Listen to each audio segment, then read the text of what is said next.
Welcome to the Grand Canyon. Over the next 8 days, we'll work our way around the entire Grand Canyon by train, mule, SkyWalk, bike, raft, and boat. We'll explore famous viewpoints and hidden gems. We'll drive historic roads through small towns and dirt roads into the backcountry. We'll see ghost towns, Wild West towns, gambling towns, and charming villages. We're Matt and Cheryl, and our goal is to explore the American West and share it with you. And if you find yourself wanting to do this exact road trip, see the description for resources we created for you. Now, let's get going.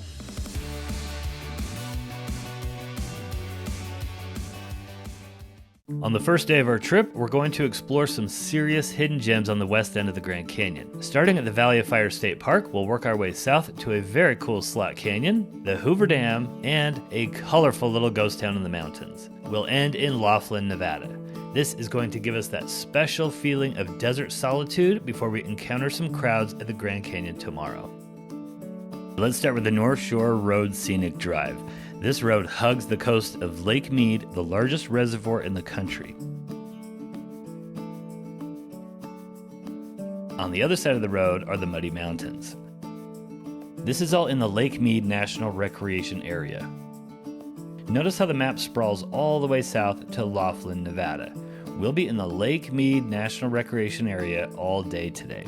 The largest attraction in this area is Valley of Fire State Park, a pocket of vibrant red rocks among the Muddy Mountains. This small park only takes a few hours to see, making this a popular day trip from Las Vegas, just 45 minutes away. We actually visited this a few years back, but we wanted to show it to you here because it's a nice part of any visit to this region. There are basically 3 things to do here. First, stop at the Visitor Center. Fill up your water, use the restroom, and check out some of the interesting exhibits. You'll learn that this area was once under a sea, that Native Americans inhabited the area, and that before I-15 existed, the old highway went right through the Valley of Fire. Second, drive the Valley of Fire Scenic Drive. It only takes 15 minutes to get to the end of the park, but it's one of the coolest drives around.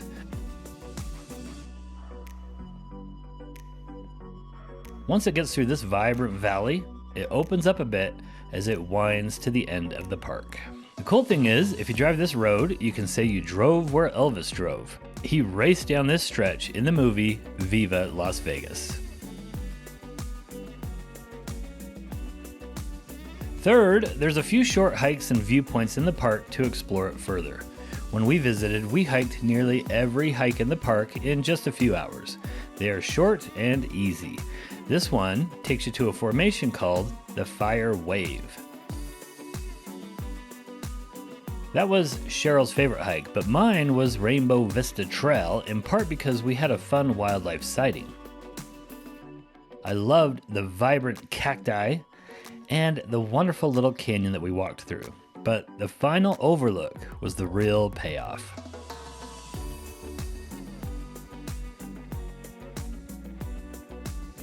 That was a fun little flashback for me when we took our kids to the park, but let's move on because on this trip, Cheryl and I want to explore an off-the-beaten-path canyon.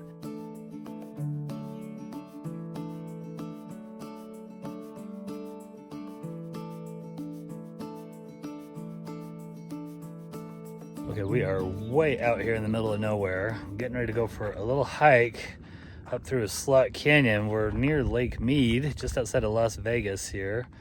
There's Cheryl, and we just drove out to this insane, desolate spot here. We're gonna go hike up through that little gulch.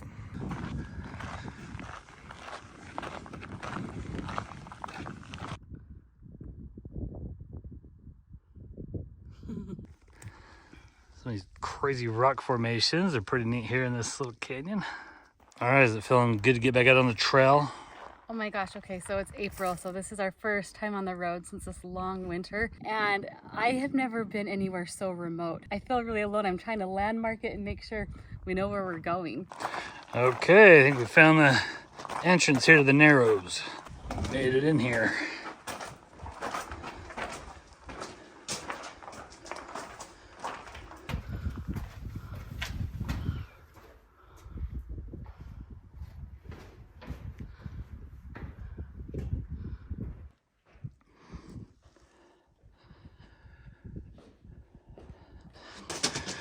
This is cool. Cool little spot right here, real tight.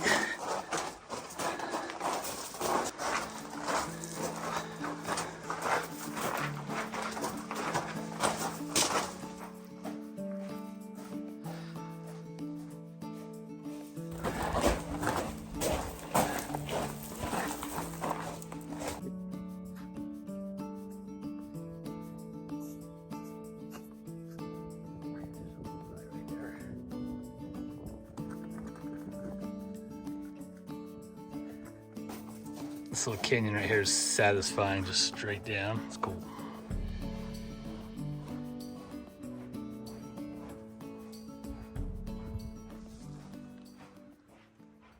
Up next is the incredible Hoover Dam, which forms Lake Mead and marks the west end of the Grand Canyon.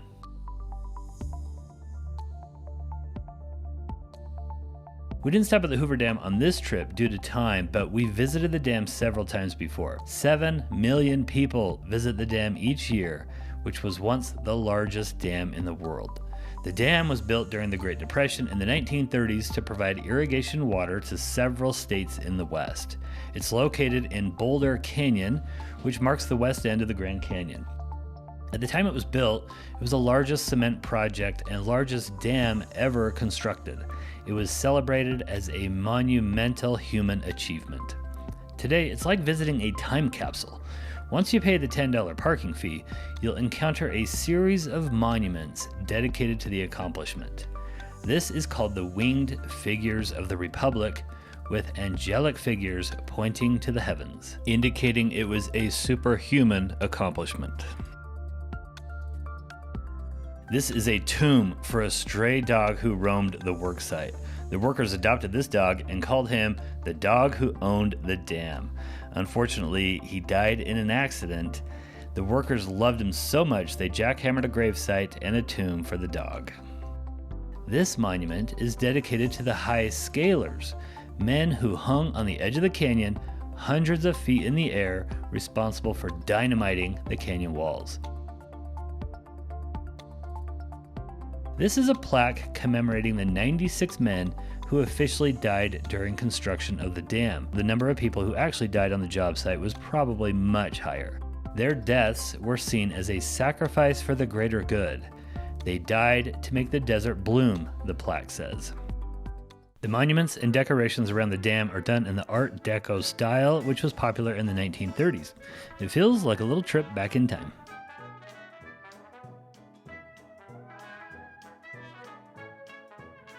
The visitor center charges an extra $10, and it's probably worth it, but not essential. It shows an old but educational video and provides a nice viewpoint of the dam and the canyon. It also provides entrance to the original exhibit building, which we found hilariously fascinating. A giant diorama shows all the dams built in the West, and a 1940s era recorded narration painstakingly and painfully lists each dam. The National Park Service, Lake Mead National Recreation Area has become one of the nation's most popular playgrounds. Walking across the dam is a must-do.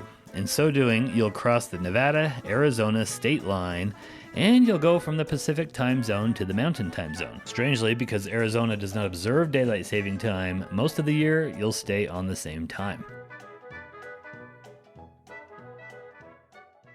One thing we learned about the Hoover Dam was It's self-sustaining with its funding. The Hoover Dam earns money by selling the electricity and by giving tours and charging people for parking here, so that helps keep it going. They do have a cafe and a gift shop that you can stop at. Dam-related merchandise. Dam-related, yes. A lot of t-shirts with the word dam on them. Way back in the 1900s, we used to drive over the dam to go from Nevada to Arizona. But in 2010, they finally built a huge bridge over the canyon.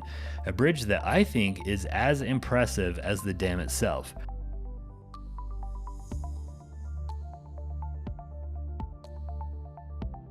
The bridge is named after Pat Tillman, a man who quit his job as an NFL player for the Arizona Cardinals to volunteer in Afghanistan, where he died in combat. It is the second highest bridge in the country. Walking out on the bridge is a must-do and provides the best views of the Hoover Dam in context with Boulder Canyon and Lake Mead behind it. Because it was built in Boulder Canyon, it was originally called the Boulder Dam.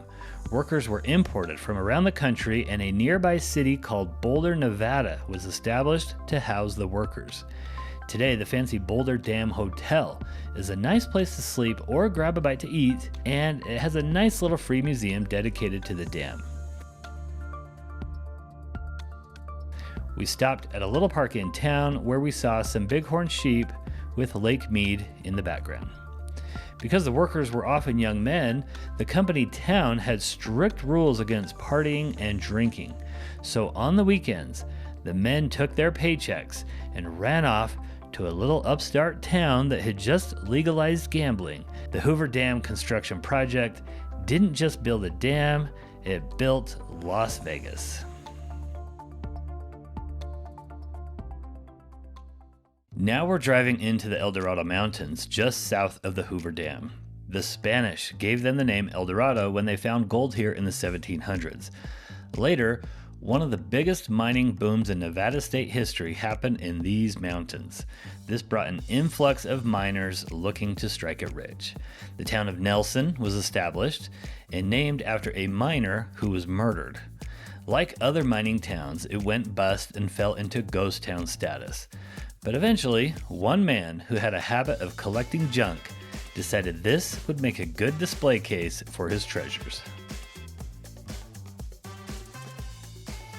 And we need to go check in at the store there because the whole area is a fee area.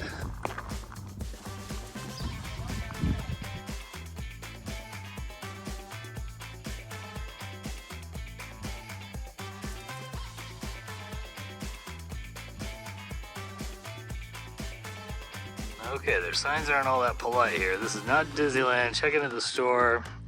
This is closed due to the abundance of stupid people.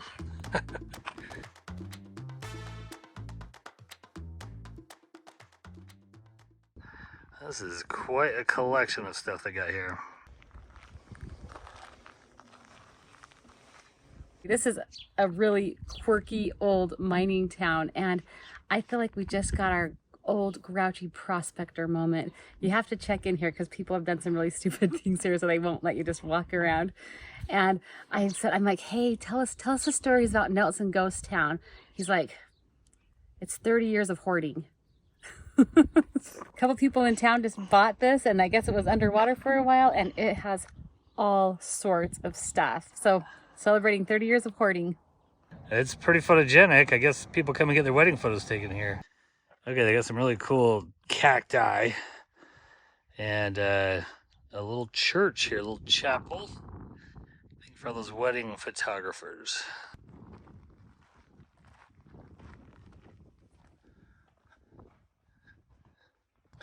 Okay, then across the street over there is the mine, I believe, and they do tours every day there, but they've ended for the day already.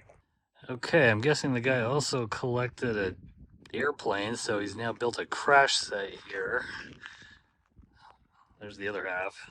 Yep, there's the airplane crash. And we got a cool monster truck bus, yeah. And whatever this contraption is, wow. Look at that, they put a bus on top of the truck. It's like in Toy Story when they find Sid's toy when they've like meshed all the weird toys together. This is like what an adult would do. That's a good point. That's exactly right. Okay, we like this thing. 3-wheeler with a saddle on it. They turn this bus into a little tree house. Cool inside. Bunk beds up top. Okay. There's an RV right there. Okay, so basically that building and that little cabin over there, original. 2 other little small buildings by them, but the barn behind it, this general store here, and all these things are actually added later.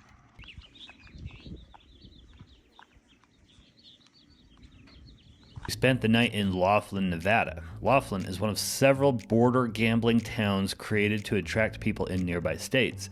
Some of these towns are real dives, but we were impressed by the cleanliness of Laughlin, and we wished we had a little more time to explore the town. But I did manage to try my hand at the slots. I need to gamble a little bit here in Laughlin, and I am not a gambler at all, but My mom says I need to try a buffalo slot machine. Okay, we need to go to the non-smoking slots.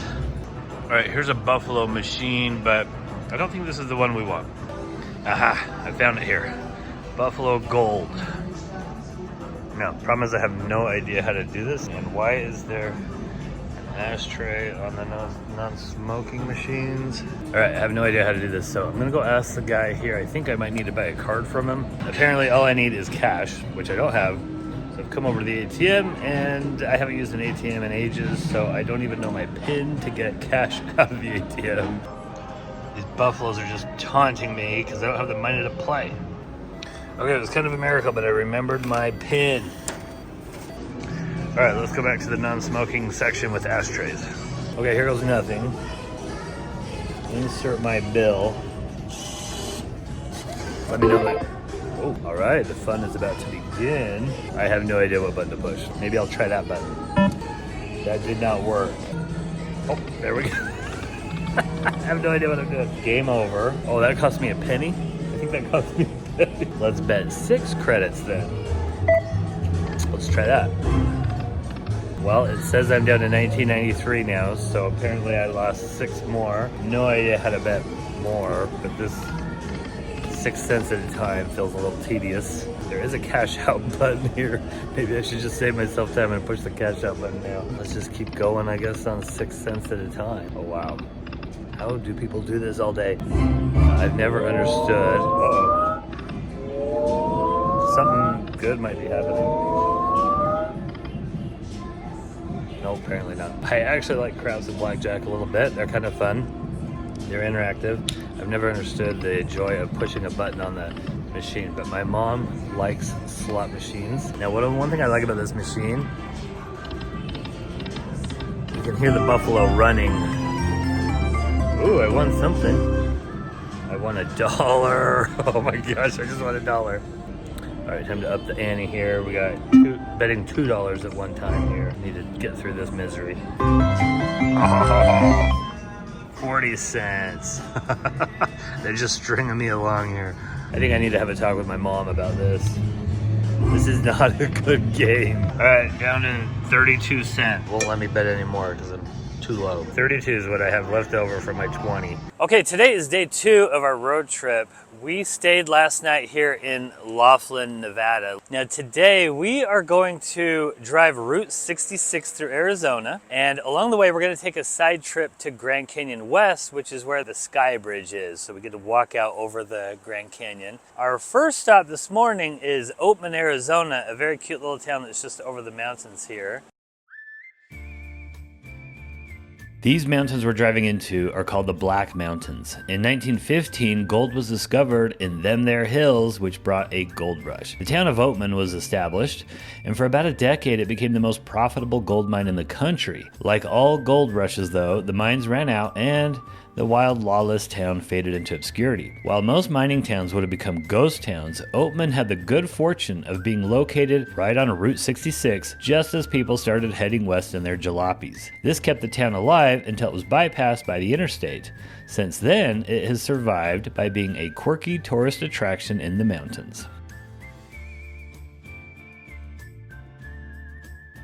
We have arrived in Oatman, Arizona, a little Old West town and Route 66 town. And we're here at about 9:15 in the morning, and the town really starts to kind of open up at 10. But one of the big highlights is the wild burros that come down from the hills every day. The first time we visited Oatman, I was shocked because these burros were wandering up and down the street, and the store owners were coming out with their spray bottles because they were trying to get in the stores. And these begging burros can be a little pushy. I was pushing a stroller through town, and the begging burros kept trying to get into my diaper bag because I had apples in it. But it seems like the people of the town have really embraced these burros.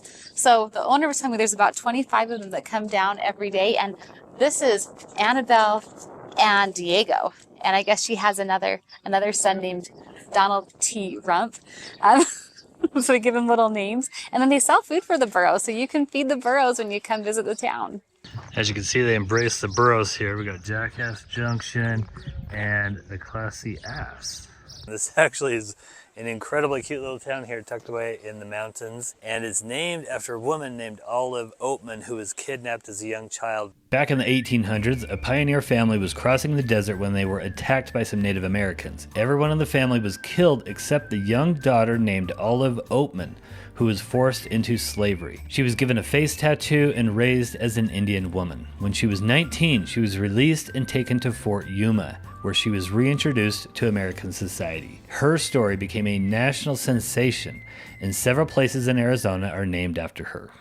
Okay, and over here we have Olive Oatman's Restaurant and Ice Cream Saloon. So dedicated to the lady that they named this town after. The most interesting and historic building in town is the Oatman Hotel. This was built in 1902. A fire swept through the town in 1921, but somehow the Oatman Hotel survived the fire. Today, the walls and ceilings of the hotel are lined with dollar bills, a practice that some believe dates back to the town's mining days.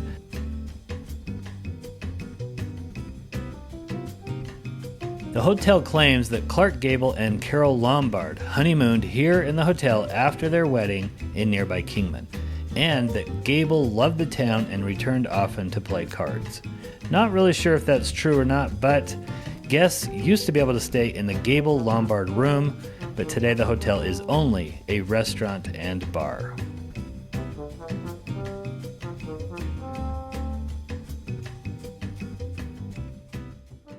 And what'd you learn about the Oatman Hotel? It's haunted. It's haunted by a ghost named Odie, who was killed behind the building. Oh, well, that's unfortunate. I think I would have legit been scared to stay here. One thing I found out was in that Oatman bar, there's over $500,000 attached to the walls in there. That's pretty crazy, and they're still adding to it. Find anything fun? I found treasures. What you got? Okay, I found some treasures. Socks for my fam. So we've got Happy Gilmore. The price is wrong, Bob. I've got We Need a Bigger Boat. 1.21 gigawatts. We love movies. We got our popcorn socks, our Cheez-Its, and of course, Oreos. Okay, Cheryl's gonna try to beat me. 4,125 points. Go ahead.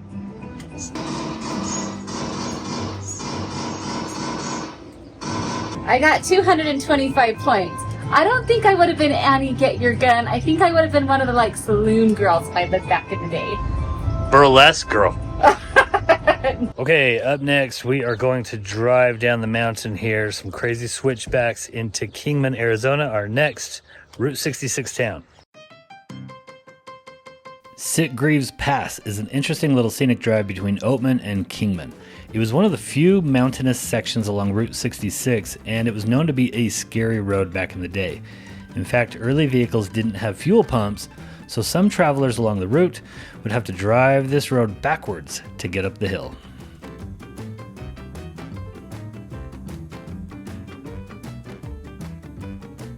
My grandmother lived in Kingman, and she introduced me to this crazy road and the crazy town of Oatman years ago.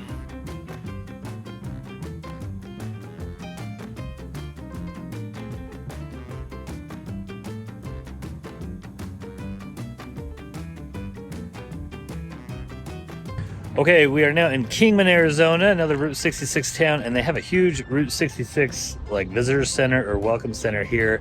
We're gonna go in there and get a little bit of information for the rest of the day. Okay, of course we need to honor Cars. This is one of our all-time favorite movies. Every one of our boys absolutely loved Cars, so we've seen that about 1,000 times. Oh yeah, I love this. Lego Route 66, sweet.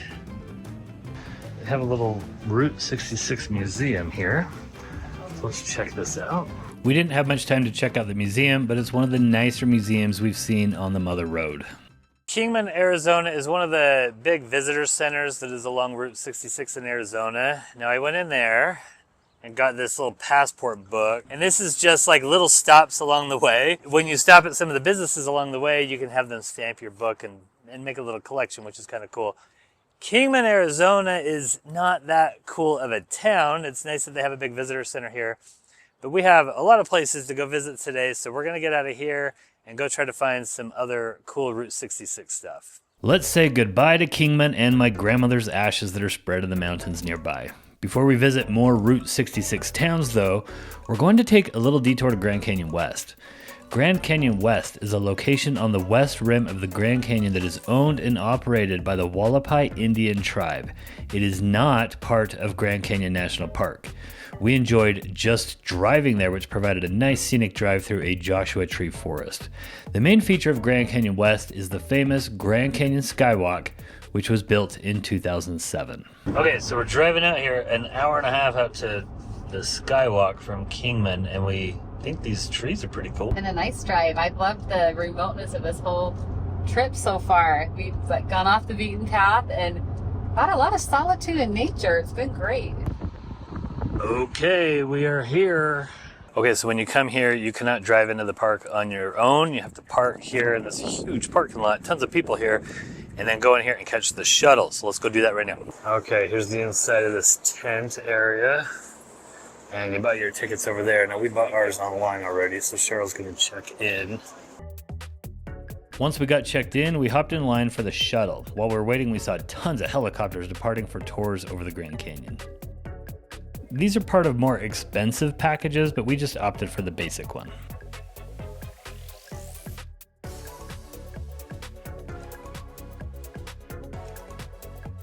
You ready to go see the Grand Canyon?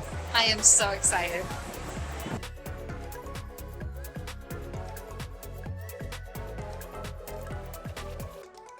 Okay, we just stepped off the shuttle, and this is the first thing we see. We got the SkyWalk out there, and over here is the edge of the canyon, baby. Okay, now to save time here, we're going straight for the SkyWalk. Before we get in there, we have to turn in our camera, so you can't record this, so we'll probably just have to tell you about it after we do it. So they are vigilant about not allowing cameras on the SkyWalk so that they can charge $25 for this one digital photo. I clipped a few photos from their website so you can see what it's like. Once we got out there, we could spend as much time as we wanted, and it did provide a straight down view of the canyon that you cannot get almost anywhere else. Okay, we just finished the SkyWalk, and now we're making our way through their gift shop here. And then we can go out to the rim and get pretty much the same views as the SkyWalk, just not looking straight down. Okay, you can see the SkyWalk is right there, and then it looks down into this canyon. There's actually like a butte right there kind of in the middle of the canyon, so it's like there's a canyon on this side and a canyon on that side type of a thing. You can stand right here on the ledge and mostly see it. You just don't get quite as good of a view. Now, the security guard told us that the crowds are way low today. You can see there's quite a few people out there on the bridge, but he said usually it is packed.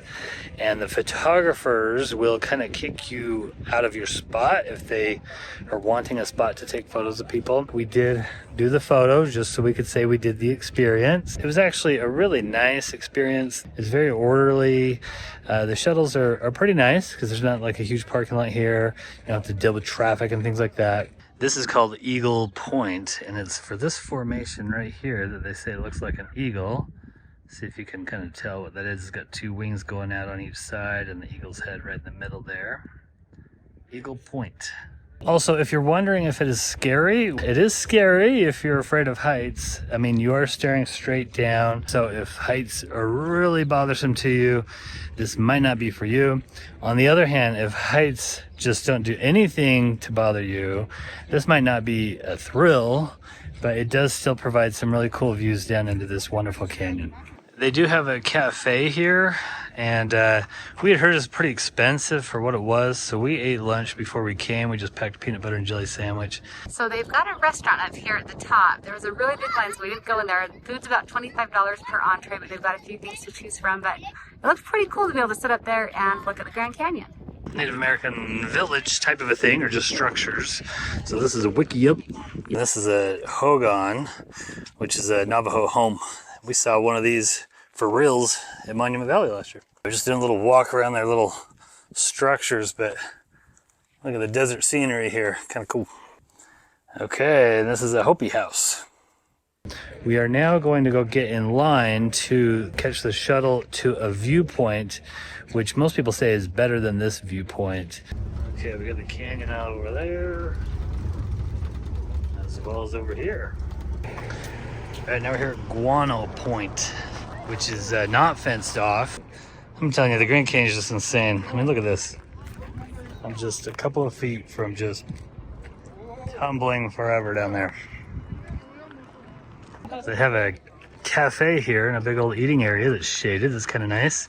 And a kind of a cliff area up there where you can stand up and look down into the canyon and then just walk along the rim. Oh man, what a wonderful viewpoint right here. Colorado River flowing through the Grand Canyon. So pretty. This is a great viewpoint. It is amazing. Anytime I can see the Colorado River, it just makes me happy. And wow, this is really something else. Oh man, it's neat to not have it hindered by like rocks or railings or things like that. And just be able to look down there and see it. It's really cool. We thought it was pretty neat seeing the helicopters taking tourists over the canyon and helped put it in perspective for us. This is Guano Point, which is really cool because it goes clear out here and you can get 360 views of the Grand Canyon and you can see the Colorado River from a lot of places. And Guano Point has a really interesting story. So guano is actually a name for bat poop, but it's called Guano Point because in the 1930s, they found a mine, a cave that had a lot of this guano in it, and guano is really rich in nitrogen and it's worth something. And so they built this $3 million tram to go down to the bottom of the canyon. It's like a 2,000-foot rise and a 7,500-foot climb from the bottom to the top. And for 20 years, they went down and they extracted this guano. But in the 1950s, a fighter pilot actually hit the tram wire and disabled it. And they'd pretty much already tapped out all the guano stores in the mine below. And so now it's just relics, but you can come out here and see it. And man, I wish that tram was still in action today because that would be quite the view to go down to the bottom of the Grand Canyon on a tram. What not to do at the Grand Canyon. Okay, this is definitely the best view of the day right here. Seeing the Colorado River run through this. That's really cool. Beautiful.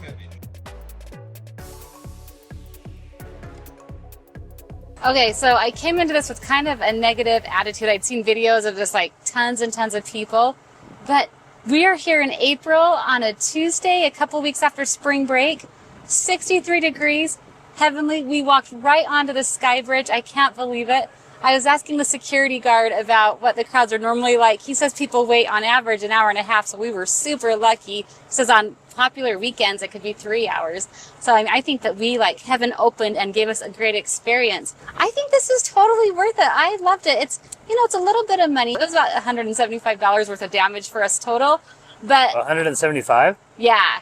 What, 175? Yeah, for both of our tickets to do both things and then to do the So I actually didn't know it was that much. okay, if you're visiting Vegas and this is your one shot to see the Grand Canyon, yeah, I'd say this is cheaper than like making a whole trip out to the South Rim, which is better, I think.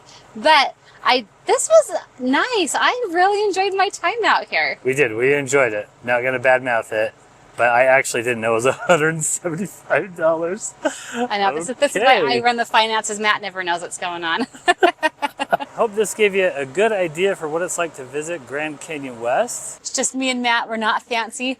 We are on peanut butter sandwiches, number 3 of our 2-day trip. There's the kitchen right there. Okay, so we're heading back to Route 66 now after Grand Canyon West. We're gonna go out into the desert here on this dirt road. So we're trying to take a little shortcut because we're kind of running out of time. Today's been a lot of driving. I would not recommend doing the plan that we're doing today. Okay, I also got us a little snack for the road, some red vines. Now, it's time to go see what we can find on Route 66 after we drive 30 miles on that dirt road. I asked the guy at the gas station whether I should take the paved road back to Kingman or take the dirt road cutoff, and he said, you can go about 60 miles an hour on that dirt road, so this is the one I chose, and we flew down this thing through mountains and tumbleweeds. Now that you've seen Grand Canyon West, let us know your thoughts. Are you interested in walking on the SkyWalk? We started our day on Route 66 in Oatman and we'll end it in Williams.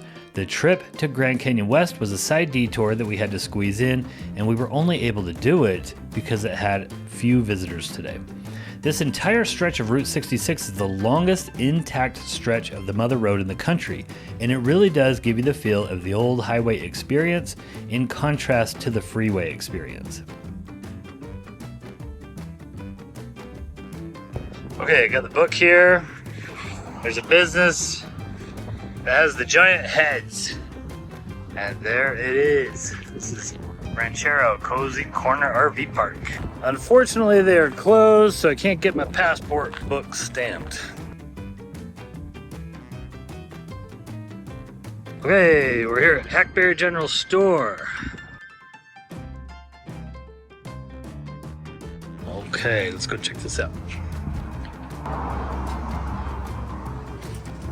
Pretty cool.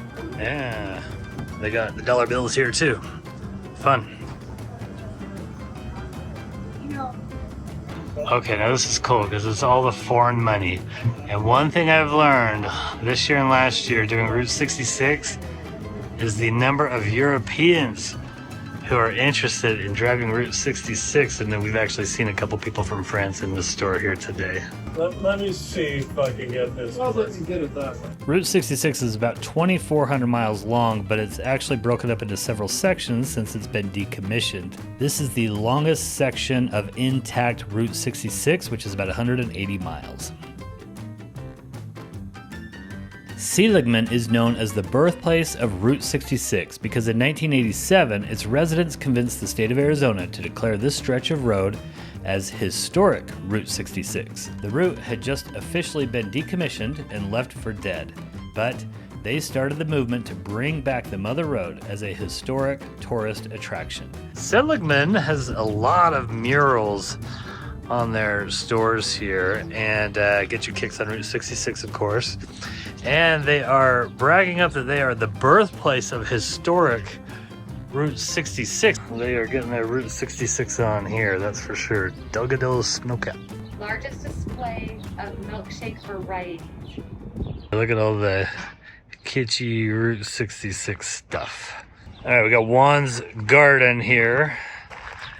It's got just random weird stuff here. Little place to eat a picnic or whatever, to get your burger and eat it out here.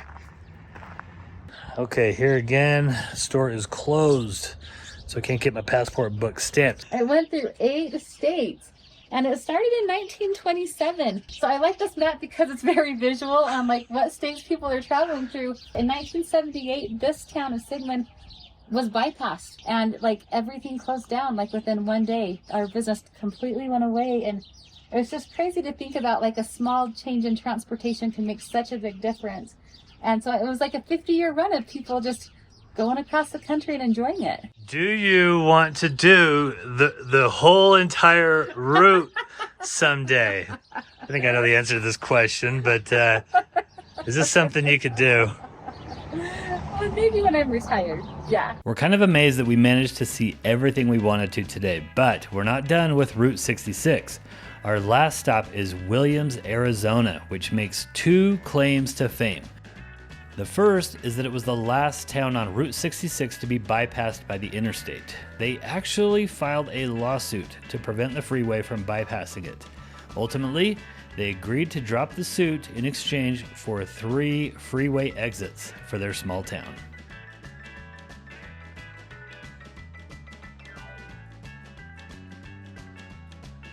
Our favorite store was addicted to Route 66, where we had an Elvis sighting and found a huge Route 66 sign for a photo op.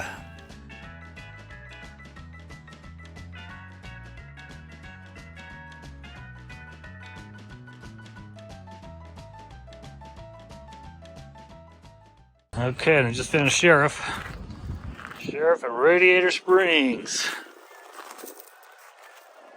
And I finally found a business that was open to stamp my passport book. Here you go. All the neon signs are fun.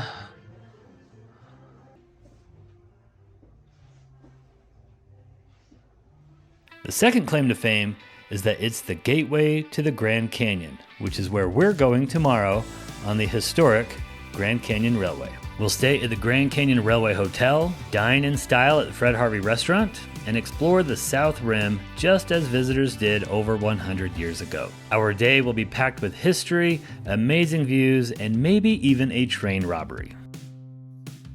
Tourists first arrived at the Grand Canyon by train in 1901. The railroad ceased operations in the 1960s, but in 1989, it was brought back as a fun, nostalgic experience. The train travels from Williams, Arizona to the Grand Canyon Village, which is inside the national park.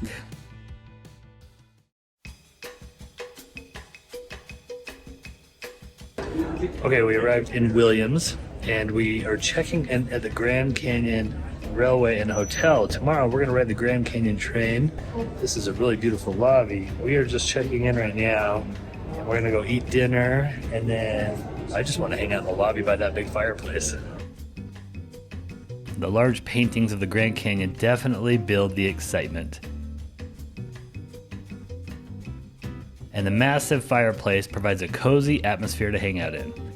There are several original oil paintings of the canyon and some reproductions of sculptures by the famous Western artist Frederick Remington to get you in the mood. The hotel has nearly 300 rooms and there are several train packages to choose from. We did the one-night stay, but you can also stay 2 nights in the Railway Hotel or 1 night in the Railway Hotel and 1 night at the South Rim inside the park. You'll definitely want to browse through their options online. Although the hotel feels old and authentic, it was built in the 1990s and it has all the modern comforts. Our room was extremely clean and modern. Okay, so we're here at the Fred Harvey restaurant. This is included with our package for the train ride. I got some live music going on over here. Okay, so I actually didn't realize this, but it is a buffet.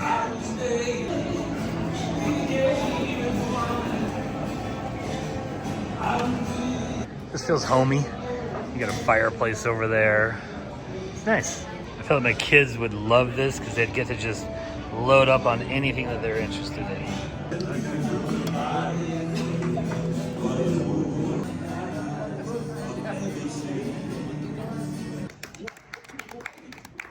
We are so excited to get a real dinner. We've been eating nothing but peanut butter sandwiches the last 2 days, and now we get the real thing. And this Fred Harvey grill is really good. This guy made me the special pasta tonight, and he makes his own sauce. I'm so excited, and we're getting to listen to some great music. It's a great way to end the day.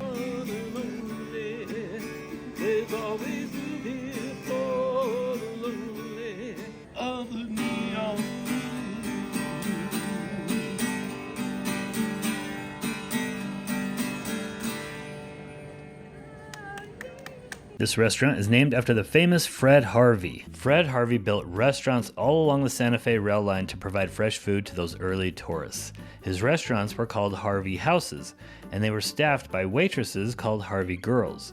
Fred Harvey and the Santa Fe Railway were so closely connected and such an important part of building up the national park for tourists that if you visit the Grand Canyon today, you'll still see their names often. Okay, it's day 3 of our trip. So we got here to Williams, Arizona last night, and we stayed right there in the Grand Canyon Railway Hotel. Today we are going to get breakfast as part of the package, and then we are going to go watch a little Wild West show. Then we're going to take the train to the Grand Canyon South Rim. That's going to be pretty fun. It's about 2 hours each way, and we'll spend a couple of hours at the rim and come back. All right, Cheryl's going to be a Harvey girl. But remember, Harvey girls can't get married. Are you even hungry after last night's buffet dinner? No, this will be like our meal of the day. Yeah, it's true. We were here pretty late last night, so there was hardly anybody in the dining room. But this morning, this place is packed. A lot of people here, but they've got the buffet, so it moves pretty quickly. We've been trying everything. I guess they're kind of known for their asparagus with hollandaise sauce. That was actually good. French toast is what, called the Harvey Girls French toast? The Santa Fe. Oh, this is Santa Fe French toast named after the railroad line. This ATFS or ATSF is the Atchison, Topeka, and Santa Fe Railway. We are out here wandering around the train station. This is the train depot. What's interesting about this used to be one of those Harvey houses. This was a restaurant for the Santa Fe Railroad. They since turned this into the actual train depot for the Grand Canyon Railway. Okay, we've arrived here a little early at the little Wild West town, they're calling this. They're gonna put on a little show before we go. We gathered for this Wild West show while the train was getting ready. We expected it to be pretty lame, but it made us laugh several times and it seemed to loosen up the crowd for the train ride. Hold on. You can't tell that story here today. These skills are going to come in handy later, I promise.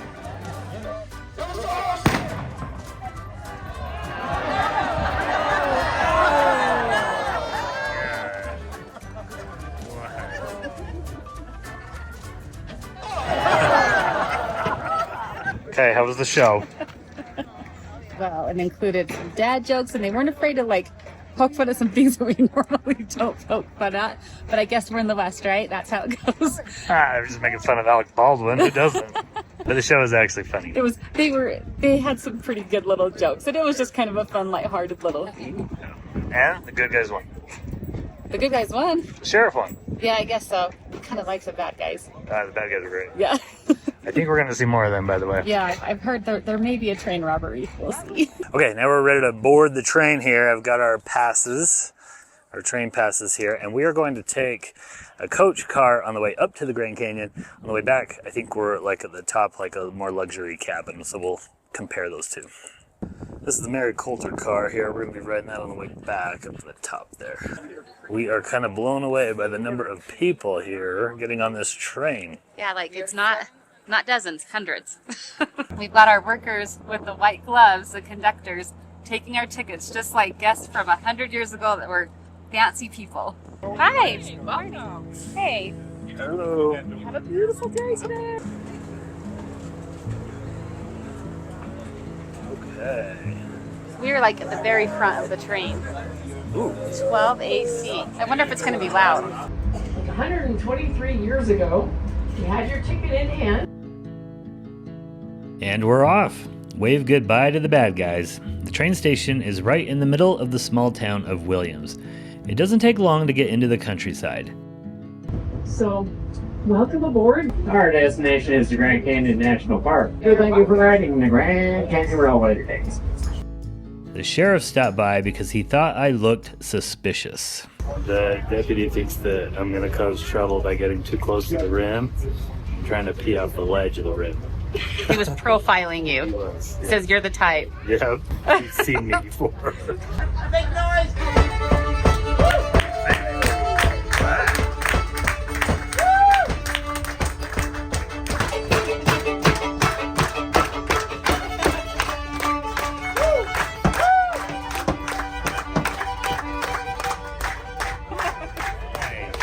There are no views of the Grand Canyon from the train, but I loved the wide open and remote desert views throughout. We rode the coach car on the way there, which is about $90 round trip. Let's take a look around the train a little bit here. This is the snack car, which is accessible from all the other cars on the train. And of course they have a bunch of snacks here that you can buy and some free water, which is nice.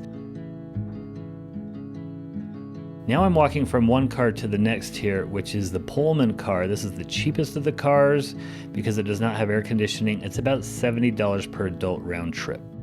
We loaded this train at 9:30 this morning. It's about 11:20 right now, and so we've got about 20 minutes left of our ride. You can see out my window, there's a lot of views of like pines and rocks and desert. We've seen some cute prairie dogs. It's not the most scenic train I've ever been on, but I do want to say this is the best train I've ever been on. The seats are comfy. We have places to put our stuff. Every cart has its own narrator, and so it's been really neat to hear the history of the Grand Canyon and a little bit about the things we're seeing and we're going to see. This train is actually very quiet. We've got really nice big windows, and this has been just a fun ride so far. Let us know in the comments what your favorite train ride was and tell us if you would like us to go cover it. Okay, we're now arriving in the historic Grand Canyon Village, which we're going to explore for the next 3 hours. This is the log depot, one of only 3 log depots in the entire country. Boom, are you ready for this? We have a little mission. You get 3.5 hours to see the Grand Canyon. So I have right here our walking tour of the Grand Canyon. Now, Matt is the author of this, not me, and so we're trying a little experiment to see if I can lead us around the Grand Canyon. We had a lot of fun doing this walking tour in which we'll see cool historic buildings, learn fun stories, and even hike into the canyon a little bit. This is a very short version of the village tour. If you'd like me to publish a video with a longer version, let me know because I'd love to share more about it. This is a map of the Grand Canyon Village. Starting at the train depot, we're going to explore some historical sites and buildings along the rim of the canyon before circling back by the Mule barn on our way back to the train depot. By the way, if you want to do this walking tour, you can check out our website, we'reintherockies.com, for our Grand Canyon guide. This is the famous El Tovar Hotel, which is the centerpiece of the Grand Canyon Village. Okay, so since pretty much the whole crowd's going there to El Tovar, we're gonna come back to that, and right now we're gonna go over to the Hopi House. This is the Hopi House, and it was built to look like a Hopi pueblo. It has always been a gift shop with Native American artwork. It's been here at the village since 1905.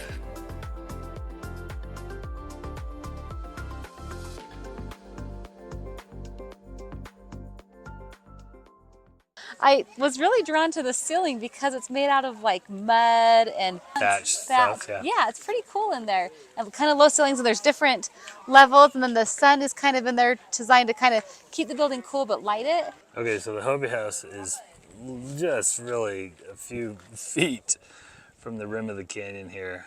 This is so incredible. Those tourists out there on the point. All right, we're gonna see plenty of the Grand Canyon here, but we're gonna keep going on our little village walking tour. Our next stop is Vercamps, and they sold like little trinkets to travelers, and this family ran this little souvenir shop for years and years and years, and then when they finally decided to retire, they made it a visitor center. I have a soft spot in my heart for Vercamps, which was a small gift shop competitor to the Hopi House.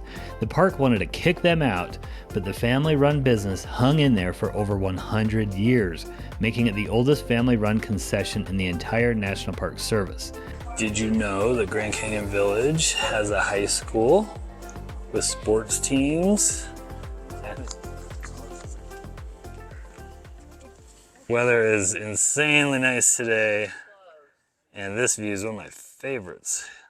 Okay, this wall right here was built in the 1930s by the CCC. The Harvey girls were under contract not to marry. The legend is one of the CCC workers who was building this wall, and one of the Harvey girls had fallen in love, and she was staying in that building right there, and so the CCC worker installed a heart-shaped rock just for this Harvey girl so that she could see it from her room. Even though they were not allowed to marry, the legend is that these two married anyway. All right, we got a perfect breeze coming up from the canyon today. What's the temperature? I think it's like 62. It's so nice. Our next stop is the Bright Angel Lodge, which is the more economical option to El Tovar. It's still kind of rustic and cool and unique to the Grand Canyon. Okay, this is the history room in the Bright Angel Lodge, which has a lot of Fred Harvey and Harvey girls' history here. You can see a uniform that they wore.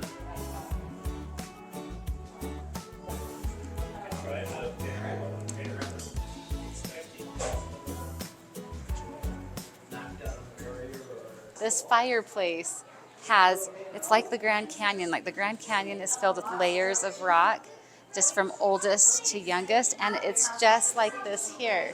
You just start at the bottom and you work your way up, and these are different rocks from different eras of rocks, and they were actually taken from the Grand Canyon. While we were here, Cheryl checked in for her mule ride tomorrow, which will be in our next video. We're looking down at the Bright Angel Trail, and people can hike down here, and then they can actually climb up the North Rim. But below, it is 92 degrees at the bottom of the Grand Canyon. Like, I think for like every 1,000 feet that you add like 4 or so degrees. And so it's wicked hot down there. I cannot believe that. 6,000 feet down, so that's like 25-degree difference or something. Yeah, it's nuts. Lookout Studio is our next stop. This little building is built right on the edge of the canyon. And if you walk out behind it here, there's a couple of viewing spots to look down into Bright Angel Canyon there. From here, we can also look back at El Tovar on the edge of the canyon.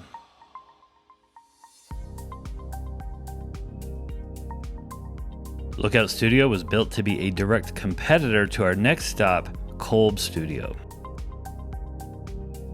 I mentioned that the Verkamps was one independent operator at the Grand Canyon Village. The other was the Kolb brothers. These two brothers are absolute legends. These brothers were daredevils who explored the Grand Canyon with their camera and video camera. The photos and videos of their daring adventures helped promote the Grand Canyon to tourists. One of the highlights for visitors was to watch a silent movie of their rafting trip through the canyon while Emery Kolb himself narrated it in their presence. We showed this film every day to tourists, and since it was their silent film of them going through the canyon on the rapids, he would just narrate it. So like Emery was a total tourist attraction in and of himself. Okay, here's their raft with a cork life vest in it. How about that? The big trip. The legendary brothers. The Kolb brothers set up their studio right here on the edge of the canyon, and as people would do mule rides down the canyon, they'd take their photos and then they would get them developed before the end of their ride, kind of like they do on roller coaster rides today. In order to develop those photos, they had to run down to Indian Gardens, about like 4 miles down the canyon, and run back up before the end of the ride. Okay, well, we're here at the trailhead. We're gonna walk down and maybe catch one or two of the tunnels. Next to the Kolb Studio is the trailhead for the Bright Angel Trail, where they would take the photos of the mule riders. The trail today is a popular and difficult hiking trail. Just look at the switchbacks on this thing that go forever.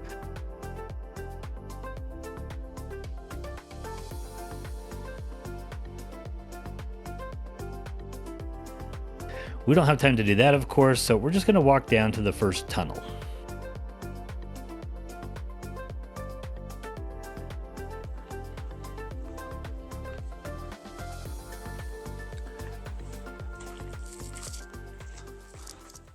When we go hiking in national parks, you always see these happy hikers. They're hiking, they're smiling, except the Grand Canyon. You start at the top, you go down. It's like getting dessert before dinner. You get the views, you're walking down the hill. It's amazing. But when it's time to come up, it sucks because it's a super steep incline and all you have to look at is the rest of the trail. So I'd say that the Grand Canyon is not a happy hiker's park. All right, here we are at the Maswick Lodge. Okay, so something kind of cool about Maswick is this food court. So they have a lot of food options for you. This one has them all kind of in one spot in the court. We're having a little bit of sticker shock here. That's about $18 for a burrito or a taco. $24 for a pizza. Not cheap here at the Maswick Lodge. Okay, they gouged me for whatever, for a little Nestle drumstick, but we're just sitting outside the Maswick Lodge here, and Life is good. Life is Life good, is man. good. We're just hanging out. It's great being here at the Grand Canyon. Beautiful. Time to get back on the trail here and finish our walking tour and watch Cheryl smell more trees. Okay, but this is kind of a little secret, and it's actually a smell that is amazing at the Grand Canyon. So this is a ponderosa pine right here, and we're here in the spring. I know that they kind of vary throughout the year, but if you take a good smell of a ponderosa pine, it will smell like vanilla and butterscotch. And this one right here smells just like butterscotch. All right, this is the forested area just off of the rim. Are you loving your walk? Oh yeah, my favorite part is smelling the trees. I'm a tree smeller. All right, the mule barn. Yay, we get to see all the mules. That's what that mule thinks. We're at the livery stables, and mules have been taking people down to Fountain Ranch since the early 1900s. And a lot of times people wonder, well, why mules and not horses? Well, mules are pretty special. So a mule is a mixture between a male donkey and a female horse. And they like it this way because from the male donkey, they get like this intelligence and the strength. And from the female horse, they get the desire to go on adventures. They freely give of their energy. So it's a really good combination because they need that strength and they need that intelligence to not spook so easily like a horse. But then the mother has that adventurous spirit that raises the little baby mules. Whoa, look out. Okay, our last stop here is El Tovar Hotel. This hotel was and is the fancy hotel at the Grand Canyon South Rim. and it also sits very close to the edge of the canyon. El Tovar was built by the Santa Fe Railway to accommodate those who arrived on their trains. Most of those people were wealthy Easterners who were used to visiting Europe, so they incorporated some Swiss chalet elements into the design, something the travelers were used to. But they also wanted to highlight Western styles, so they made it a log cabin with lots of taxidermy inside. I like the mix of styles personally. The inside is dark and definitely feels old and rustic. It has a lower lobby and an upper level, as well as a dining room.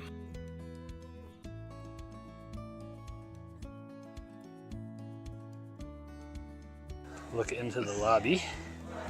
Oh, there's the buffalo head. At El Tovar, there's over 100 rooms, and I believe that this is a boutique hotel, which means that no two rooms are the same. This is by far the nicest place to stay. But one thing that surprises me about all of the lodges at the Grand Canyon South Rim is that none of them have a view into the Grand Canyon from the lobby.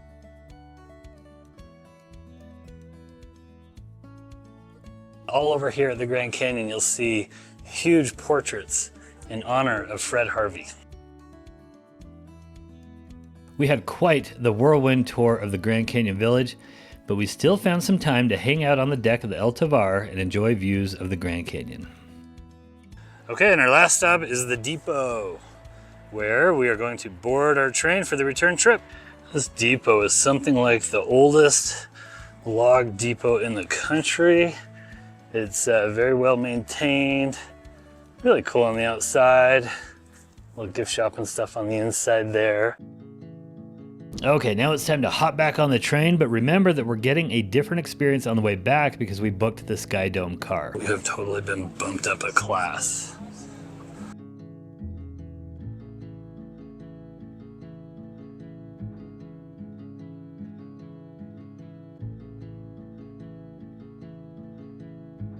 Charcuterie. So excited. So excited. Okay, all our little snacks here that are included in our cart. Now, one thing to know, the roof is short. I'm almost hitting my head. I'm 6 feet tall. I'm almost hitting my head on it.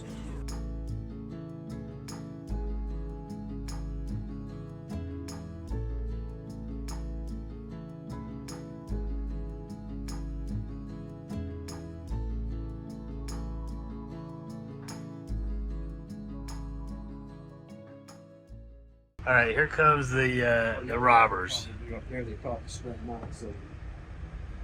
Looks like they're holding up the train here. Start right back here in the caboose. This is a money type operation. I can't feed my horses little jolly ranchers. Where's the good stuff now? Folding bills, jingling money, gold, silver, wallets, and white. It goes. Come on now, man. I know it's in there somewhere.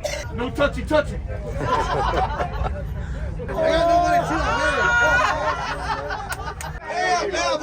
That's just trash. Try a little harder. I know they don't let poor people this far back on the train. Folks, if you happen to see that marshal, we would. Man, we're in the middle of an active crime scene. This is no crime from jocularity, man. Okay, that was a little wild. So let's now go check out some of the other parts of the train.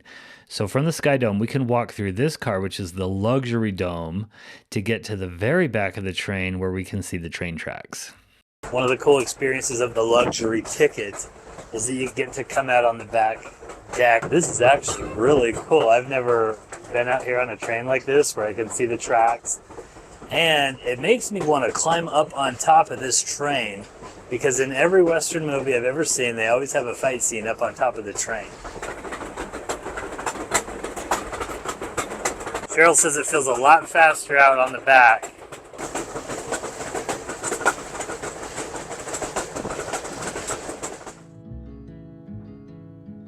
We discovered that on the lower level of the same car there were spacious couches for us to sit. We made some friends with a couple who moved down here because they were tired of the talkative fellows sitting knee to knee with them up above. Okay, so far we have enjoyed the bottom of the luxury car much more than the top of the luxury car. The top has those windows, which is nice, and the bottom has these really spacious couches and chairs.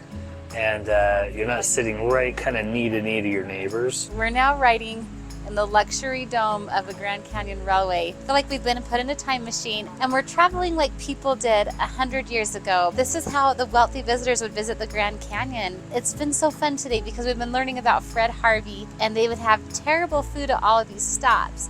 And he got thinking, these travelers, they need better services. And so he started finding ways to serve these people. He prepared amazing food, and he did it quickly because the visitors only had a short time at each of these train stops. And he got the Harvey girls, which were the highest class of servers that just always looked so nice, beautiful single women that would serve these travelers. And I feel like we have had a little slice of what it must have been like to travel back then. We slept at the Grand Canyon Railway Hotel. Last night, our room was beautiful. We had a wonderful dinner in the Fred Harvey restaurant with a buffet of all sorts of wonderful foods. We were serenaded at dinner. You know, we woke up, we got a wonderful breakfast there. We caught the train, we were entertained, we saw a show. And I think this is what travelers experienced 100 years ago. And it's been a really special experience to do that today.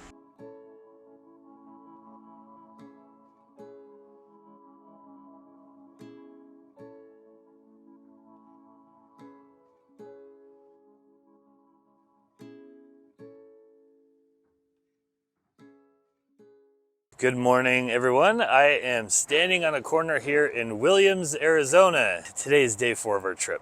Over the next 2 days, we'll walk along the edge of the canyon, bike along the edge of the canyon, ride a mule on the edge of the canyon, and sleep on the edge of the canyon.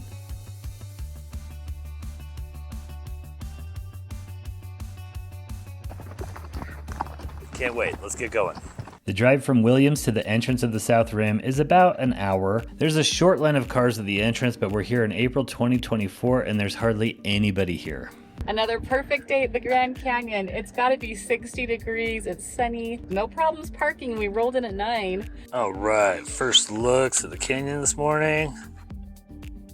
Okay, this is Mather Point right here. It's kind of the first main viewpoint of the Grand Canyon. Look at all those people out there on that really cool point. I'm following the map, so we are starting here at the Grand Canyon, Mather Point. One of the joys of the Grand Canyon is walking the trail along the rim of the canyon. The size is just incomprehensible. I still think it's the most amazing natural wonder I've ever seen. Okay, it's pretty chill this morning actually. It kind of looks like a lot of people out there, but this is not that many people.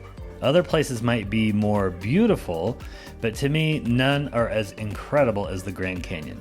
Teddy Roosevelt said that every American should see it once in their lives. Many of these buttes in the canyon have names, and the names come from all over the world. This collection of buttes has Egyptian names. The front one is Cheops, and the back one is Isis. And this canyon right here is Bright Angel Canyon. It goes straight over there to the North Rim. Okay, so we're walking over to another viewpoint here, which will also have a little geology museum. And I just looked it up, it's 64 degrees right now. I had my jacket on, but it's already the time to take it off. This is just so peaceful. I am loving this. A little over half a mile walk.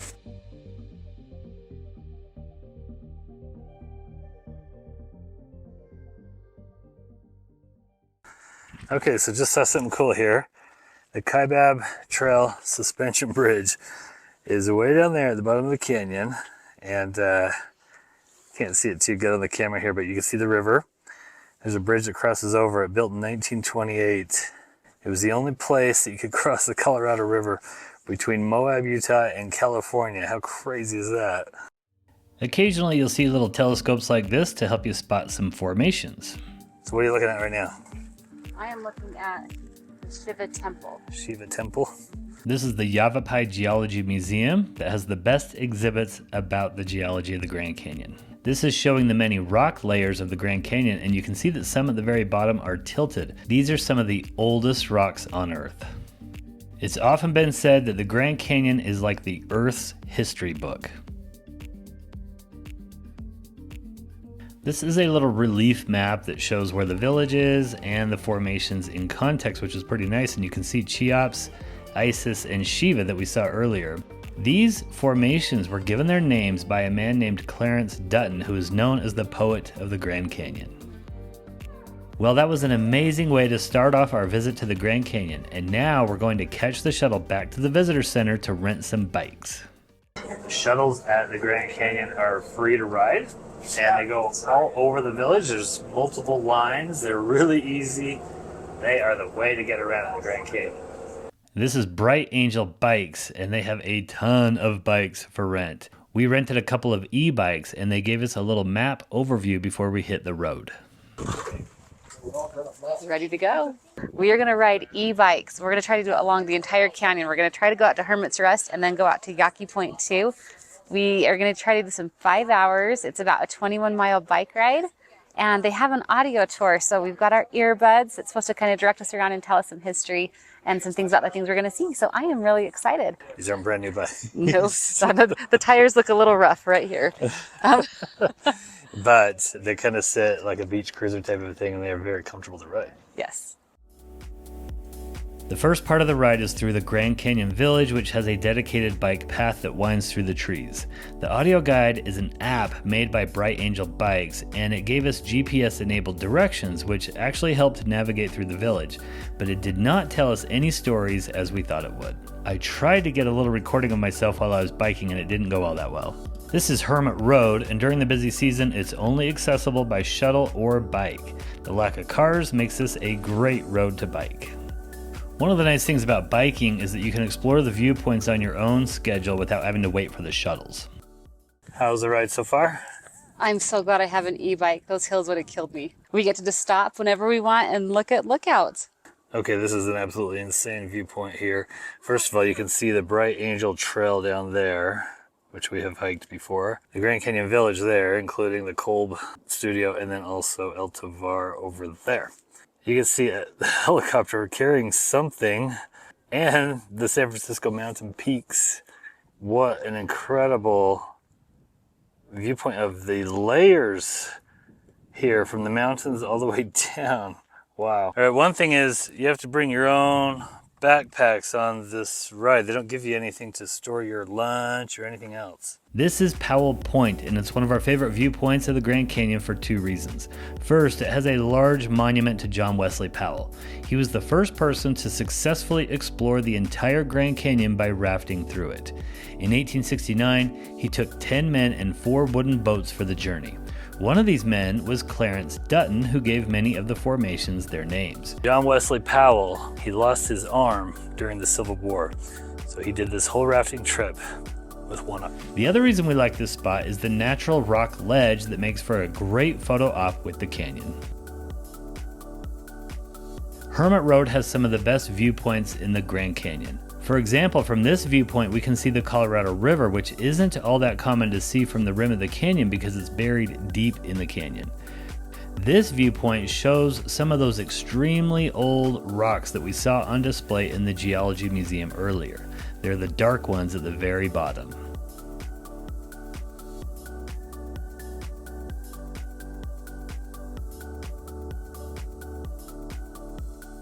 You made it to the end of the road? Hermit's Rest. Now we get to have a picnic.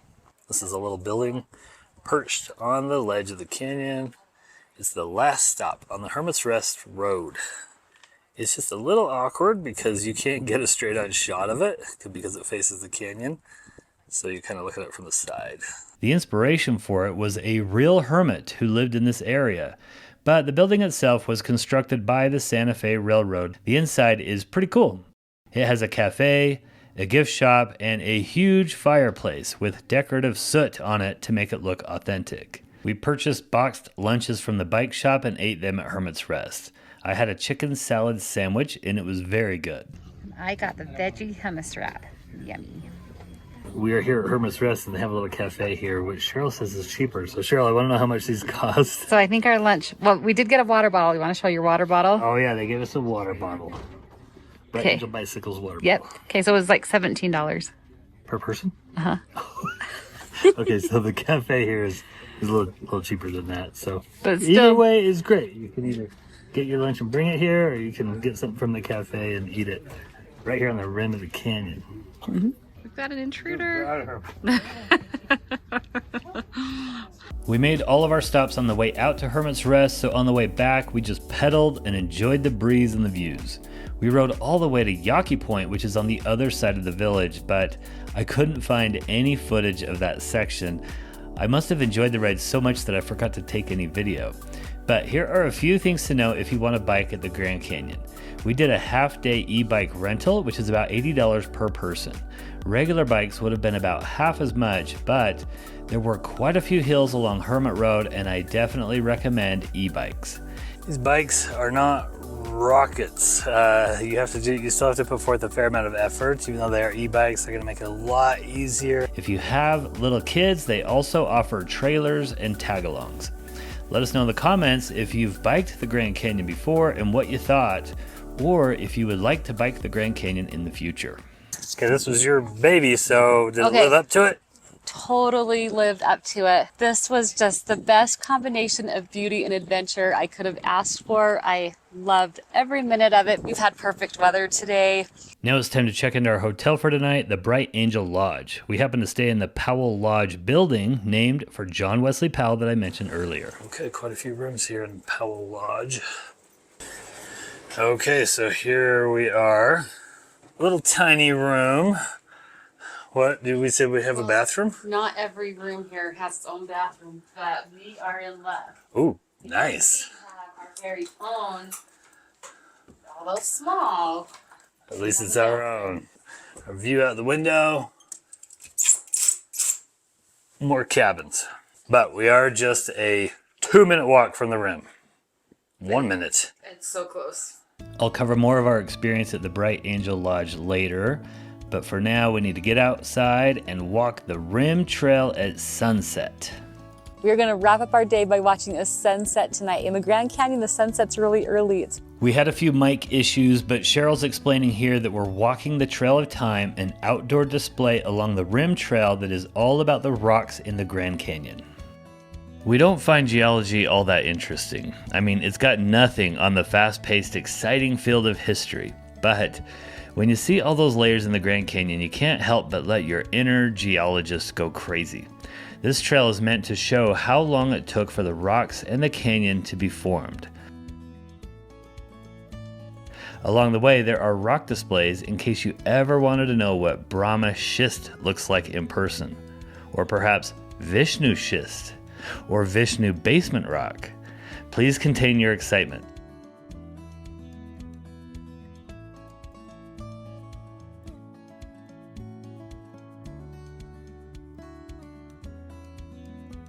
There are medallions on the ground that serve as time markers and are supposed to help put the geologic history of the canyon into context. The short version is this: old rocks, young canyon. These rocks at the Grand Canyon, especially at the bottom, are some of the oldest on Earth. The canyon itself was formed very recently in geologic time. 10, 9, 8, 7, 6, 5, 4, 3, 2, 1,000,000 years! Well, we made it. We walked 2 billion years, and now all that's left is to enjoy a famous Grand Canyon sunset.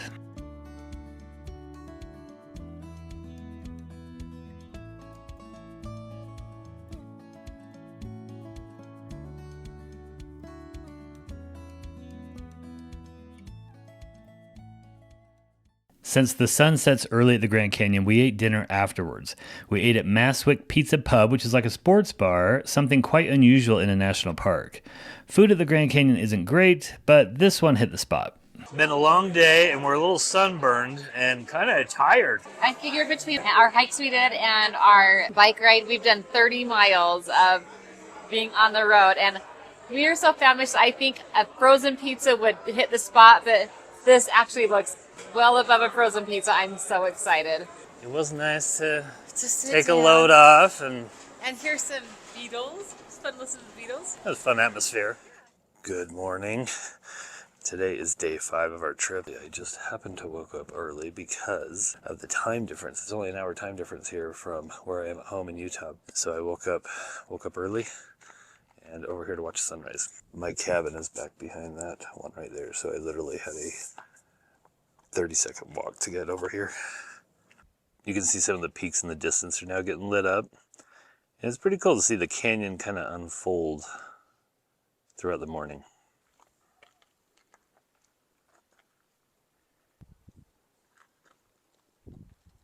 This is our cabin here. This is the Bright Angel Lodge, and there are a bunch of cabins. The cabins are and were designed to be more budget friendly.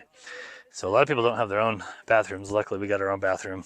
And then it was real noisy. You could hear your neighbors pretty good. The room was tiny. So like the bed was situated up against the walls so that if you opened the door while somebody was in bed, people in the hallway could see you. We had an ice machine next to our room, which we thought was kind of nice, until everybody started filling up their ice and we could hear them all night. So it is kind of a budget option. The cool thing is you're just so close to the rim. You just wake up and walk right over to the rim. We had a mule ride scheduled for this morning, but I'm a little embarrassed to admit that I was too heavy to ride. So I ate breakfast at the Bright Angel Lodge while Cheryl had some fun on the mules. I am starting the day bright and early, and I am doing a mule ride. This is only 2 hours in the saddle. It's not one all the way down to Phantom Ranch, but I'm still pretty excited. Okay, so we get to take the bus over to Yaqui Point, and that's where our ride's gonna start.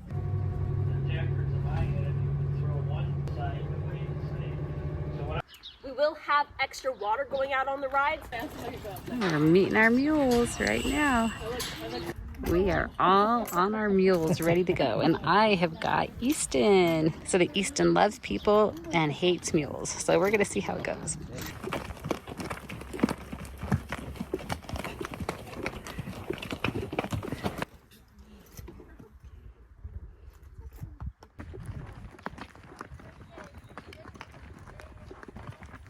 So far the ride is going awesome. I cannot believe how beautiful the views of the canyon are. And it's really fun to learn about these mules. I learned that they're really special, not just because of their strength, but because of where their eyes are and how small their hoofs are compared to horses. They're just a little more sure-footed, and then their eyes can have, like, since they're more on the side of their head instead of the front, they have more of a 360 view. And wow, this is just something else to get to see the Grand Canyon on the back of a mule. Some more interesting and dangerous animals.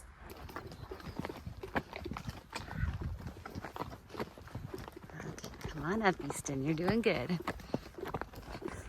So on this trip, we have done the Grand Canyon Railway, we rode bikes, and then today I'm on the mule. And I was really expecting the bike ride to be my very favorite thing because riding e-bikes is my thing, and we saw so many beautiful things, but I have to say that this mule ride has been my absolute favorite. There's something special about just getting to ride a mule. It's neat how quiet and peaceful it is. Our ride only has 10 people on it, and I can hear my mule breathing. I love listening to their hoofs hit the ground. And then I'm getting to see the Grand Canyon in a non-crowded place. Like, there's just a few of us here, and the views I'm getting are amazing. And I have to say too that you don't have to feel like you need to be a skilled rider to go on a mule ride. I would consider myself a level 0, but they work so hard to train these mules that they know what they're doing. The wranglers take really good care of you, and I have loved my ride.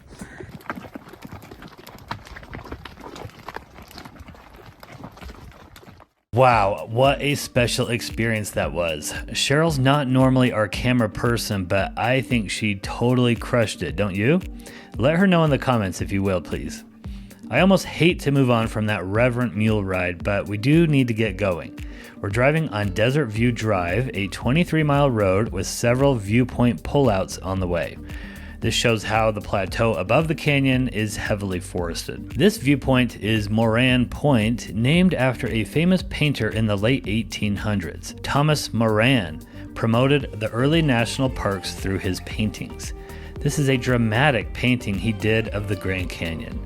This is a mountain peak named after Moran in Grand Teton National Park, and this is his most famous work, a massive painting of the Grand Canyon of the Yellowstone that I tracked down in Washington, D.C. once.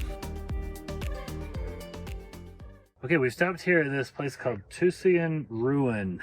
There was once a settlement here of about 30 people who lived here for about 30 years in the late 1100s. Okay, here are the living quarters. This is an okay place to stop for a few minutes, especially if you've never seen ruins before.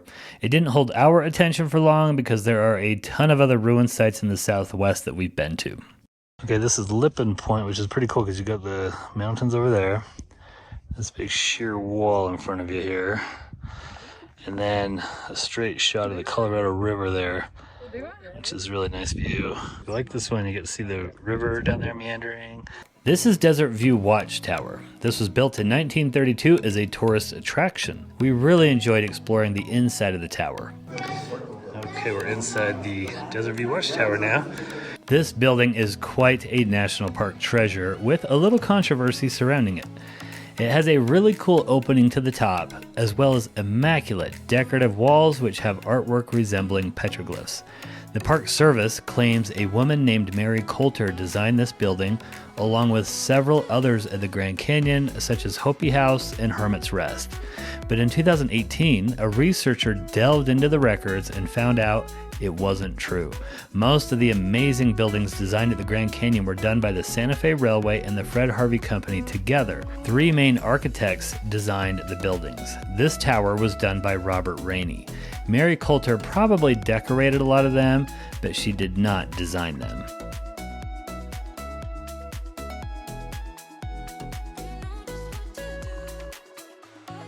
There are wonderful lookouts into the canyon from the tower and from the ground level. In the 1950s, one of the deadliest airplane crashes happened here, in which 2 planes collided in midair and tumbled into the canyon.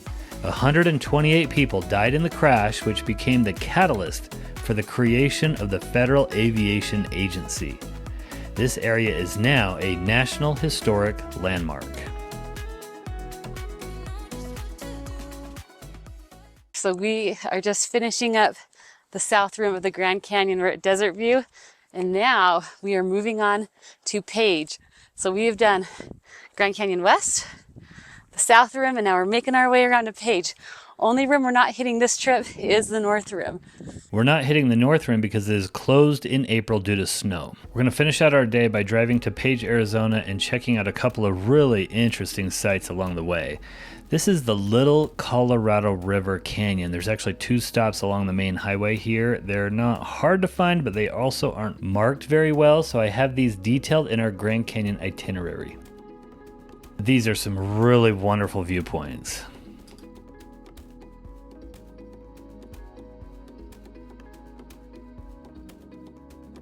So in 2013, a guy named Nick Wallenda strung a high wire across this canyon somewhere and walked across the high wire across this canyon. I think it's 1,500 feet up and then 1,500 feet across is what he walked, if I remember right. And he did it without any safety net at all. I thought those canyons were amazing, but maybe not as amazing as what we saw next. In Tuba City, Arizona, there is a tribally owned dinosaur track site. There are over 200 dinosaur tracks located in this roadside stop. The stop is free, but expect to buy something from a tribal member. I bought my mom a necklace. Though there are skeptics, my understanding is paleontologists have confirmed these dino tracks are the real deal, and they are nearly 200 million years old. These tracks predate Tyrannosaurus rex even. I had fun following in the footsteps of one dinosaur. I've seen several dinosaur track sites around the Southwest, and these are easily the most impressive. Welcome to Page, Arizona. Most people stop in Page for just a quick photo at Horseshoe Bend, but we spent 4 days exploring slot canyons, floating on Lake Powell, hiking to Rainbow Bridge, and driving remote roads through one of the most underrated regions in the Southwest. If you're planning a trip to the Grand Canyon, this is the side trip you don't want to miss.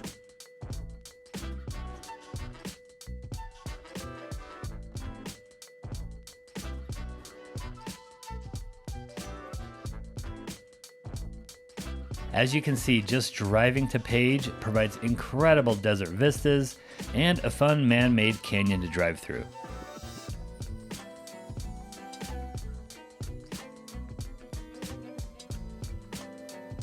This view shows Lake Powell to the right and Glen Canyon to the left, both of which are in the Glen Canyon National Recreation Area. After an amazing 2 days at the South Rim, we finally arrived on the east end of the Grand Canyon near Page, Arizona. Horseshoe Bend is one of the more famous attractions in the area. It requires a $10 parking fee and a 3/4 mile walk to get to the rim of the canyon, which is really popular near sunset. For the last few days, we've been looking at the bottom of the Grand Canyon, and now it's pretty close. We're at Horseshoe Bend in Page. Now you can see there's a guardrail there. Beyond that, no guardrails. And there's a lot of people that go sit right on the edge of the canyon. Another thing you notice here is the walls shining. They got that black kind of shiny substance on them, often called desert varnish. You can see it on those walls and a little bit over here as well. Coating that has developed over a long period of time, but it kind of gives off a little shine, which is cool. We've been looking at this Colorado River from so up high for a few days now, and now we're close to it. It's great to be closer to the river. It's wonderful. Wow, it's so close. And in 2 days, we are going to raft around this. I can't wait. We finished off our night at El Tapatio in Page, a colorful and delicious Mexican restaurant. Matt, what do you got? I don't even know. Like there's like some steak and chicken in there. Pointed at the picture. We were treated to a famous southwest sunset as we drove back to our B&B in Big Water, Utah, just 10 minutes north of Page.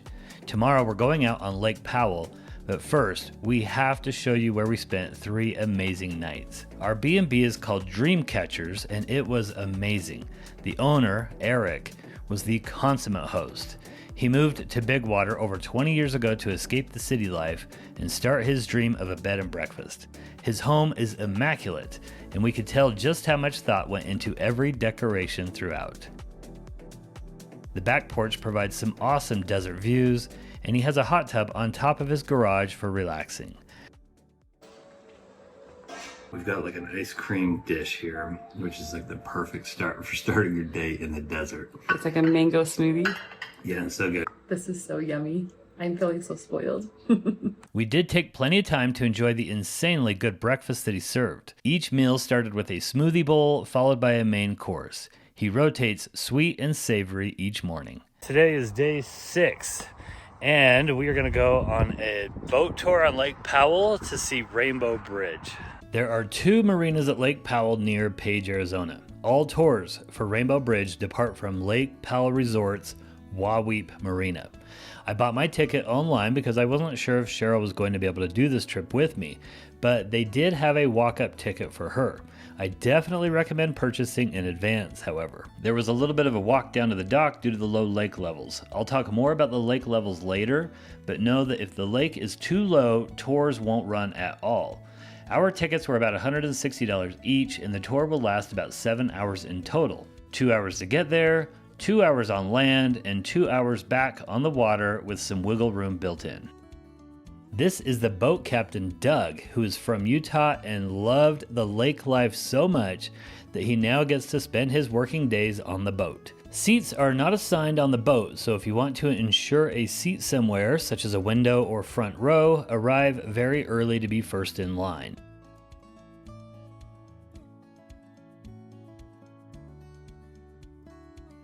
Alright, so far so good. We have an air condition.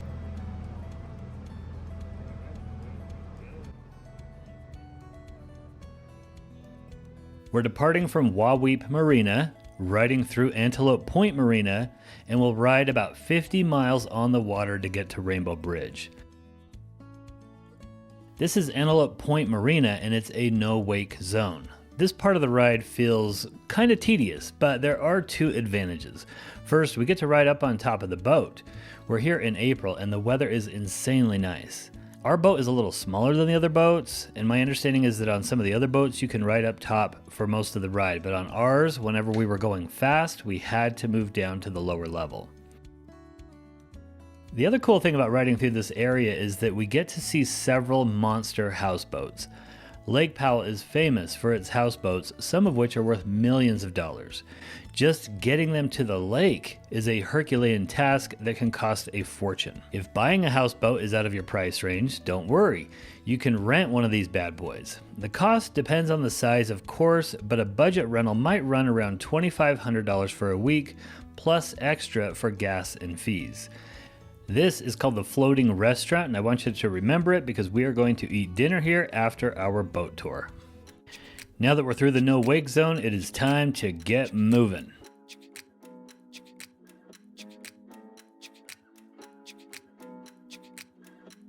The ride was really amazing and the scenery just kept getting better the further we went. Captain Doug said we were going between 38 and 48 miles per hour. Now's a good chance to discuss Lake Powell a little bit. Lake Powell is formed by Glen Canyon Dam, which was built in 1960. The dam was protested heavily by environmentalists who argued it would ruin the beauty and ecology of Glen Canyon. This is what Glen Canyon looks like on the other side of the dam today and gives us an idea of what this area would look like if it wasn't filled with water. But the desire to settle the desert southwest won out and the dam was built.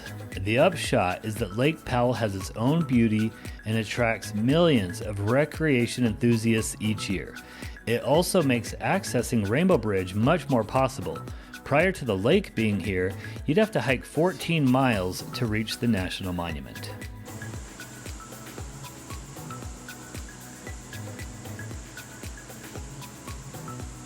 By the way, although we departed from Arizona, 95% of Lake Powell is located in Utah, including Rainbow Bridge. It's been about 3 hours and we've now slowed down to no wake speed again because we have to go through this very narrow canyon to get to the dock. This is one of the highlights of the entire boat ride, so I don't want to rush through it on the video.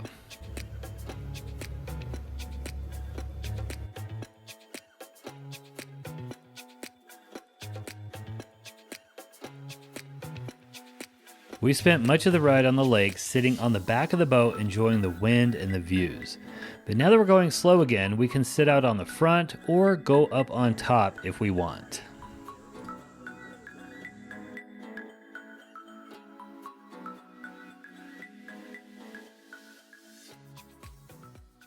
Oh man, this is unbelievable. Whoa, baby. Incredible. Captain Doug was one of the highlights of the trip. Funny and informative. The manganese and iron will soak into the very porous sandstone, oxidize, or just plain turn into rust. On the video here, he sounds a little robotic, but I can tell you he was a hoot. He even invited anyone who wanted to come up front with him and chat during the ride. See how green the water looks right here. We are almost at Rainbow Bridge. The canyon just keeps getting narrower and narrower. This is cool. We're here.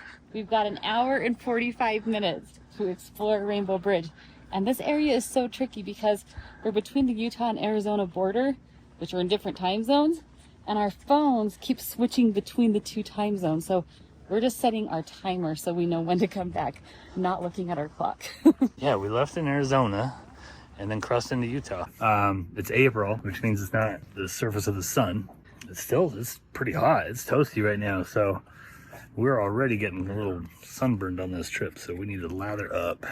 I know I probably look ridiculous with my cowboy hat on, especially with my shirt, shorts, and tennis shoes on, but I don't care. This thing is the best for when we're traveling, especially here in the Southwest, because that full brim keeps me shaded.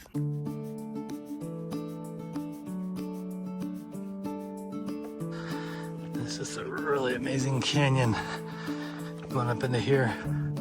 We made our first cool discovery here like 2 seconds into our hike. All these seashells everywhere on the ground. Okay, we got a nice little shade spot here. A little reprieve from the heat. Okay, we can actually see it in the distance there, so we're getting close.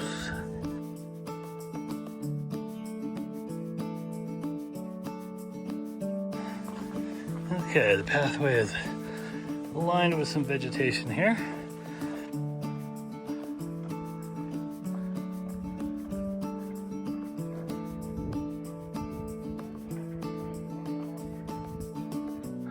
This is a real pretty little hanging gardens area.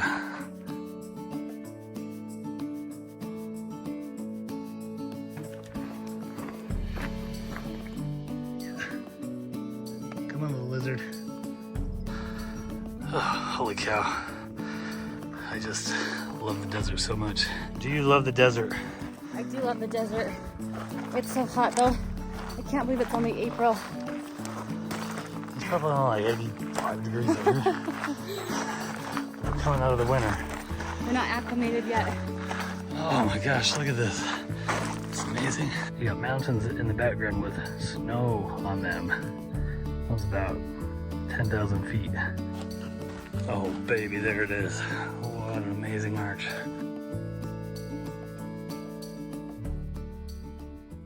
Okay, so this sign says that this is a sacred site to Native Americans, and so you cannot walk up to it or underneath it. You can see that this is the reason here why they call it a bridge and not an arch. This is a waterway. So since it was carved by water, they call it a bridge. It can be difficult to grasp the size on video, but Rainbow Bridge is 270 feet wide and 290 feet tall. It's one of the largest natural bridges in the world. That top section is 42 feet thick and 33 feet wide. The streaks on there are caused by water, of course, but the dark coloring is often called desert varnish. The boat ride was about 3 hours. It left at around 8:15. It got here about 10:15. They give us an hour and 45 to hike to the arch or to the bridge. You can kind of walk up behind it here. This is the other side of Rainbow Bridge. These plaques are to honor First Native Americans to guide a white person through the canyon. The bridge was first surveyed by the government in 1909, and it was turned into a national monument just 1 year later. Before Lake Powell was formed, some people reached the bridge by rafting the Colorado River down Glen Canyon. Today, you can still hike 14 miles to the arch or take the easy way like us and most of the other 200,000 visitors each year. Whenever I'm in southern Utah, I always notice the insane blue skies contrasted with the red rock. It's so great. There's a little side canyon up in here. It has a spring, which is kind of cool because it's providing some growth here, some trees and vegetation and desert plants and stuff. And then the arch is right there. It's so towering and it's so big. And I think the other thing that makes this really special is that it took some work to get here. We had to go on a big boat ride and then we had to hike in the heat to get to it. And I think a lot of times when you have to work for something, you appreciate it more. There's 49 people on our boat ride, so we're not in this big crowd looking at this. It's just a few of us, and man, it is something else. Okay, and for me, there was no work to get here. It cost a little bit of money, but the boat ride was insanely pretty, and then the hike was incredible, and then the payoff is great. What more can you ask for? I think the time they allotted was just right, and now it's time to get back on the boat. For me, a meal is included. A lunch was included in my ticket. That's because I got it in advance. But Cheryl, her lunch was not included, so she packed her lunch. So we got some lemonade, chips, BLT. Whoa, okay. It's pretty big. Granola bar, orange, cookie. Not a bad little lunch after a hike. Yeah, picked you up. Right back. As we head back, let's enjoy more amazing views while we talk about Lake Powell a little bit. Notice the white lines on the red rock walls. This is called the bathtub ring. That ring represents the highest point the lake has ever been when it was considered full capacity or full pool in 1983. Since then, the lake is measured by how far below full pool it is. For example, in April 2023, the lake reached its lowest level ever recorded, 185 feet below full pool. Its levels are dependent on snowfall in the mountains of Utah and Colorado and fluctuate quite a bit even over the course of 1 year. It peaks during the spring runoff.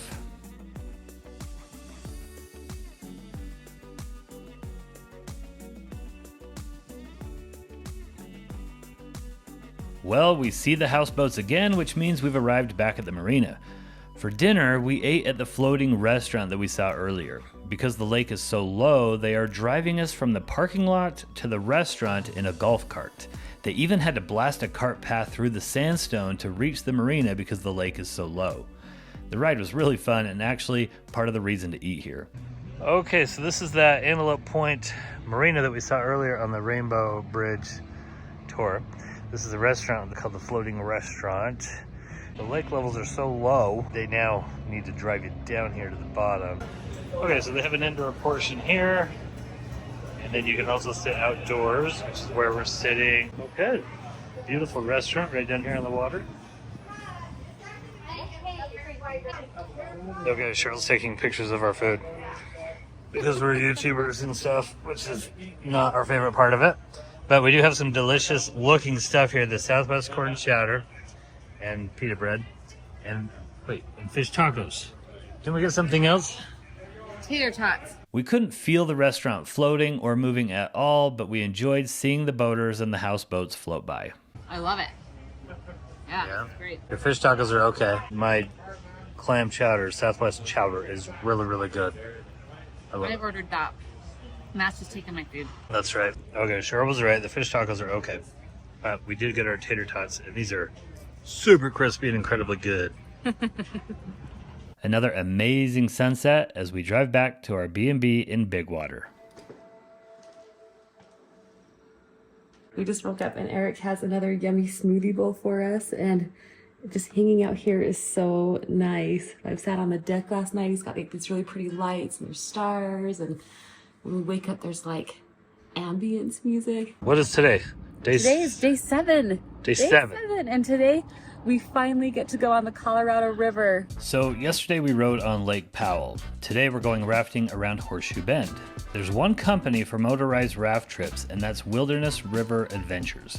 They used to put in at the dam and float south to Lee's Ferry, but currently they put in at Lee's Ferry, ride to the petroglyphs, and then return to Lee's Ferry. We boarded their shuttle in Page and rode it across the incredible Navajo Bridge down to Lee's Ferry. Lee's Ferry, by the way, is considered the border of Glen Canyon and the Grand Canyon. It has a rich history as it was the main crossing of the Grand Canyon up until the 1920s when Navajo Bridge was built. Okay, we're here, Lee's Ferry, historical spot here where people used to cross the Colorado River, about the only place they could. Today, use it for river rafting tours. It is a beautiful morning, but it is already heating up, so it's gonna be nice to get out on the water. Now the water is only about 45 degrees, but during the day here it's gonna get up to like 85, maybe 90. It feels hotter than that, but the water is gonna be real cool, so our ride should be a nice breezy thing. Oh man, it already feels super nice out here in this cold water. I'm so excited.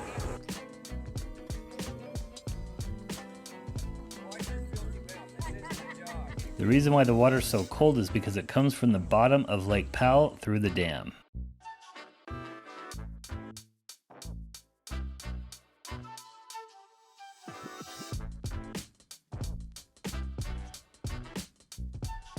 Ride feels absolutely heavenly. The breeze, the cool water, the sunshine, and being down at the bottom of this canyon is incredible.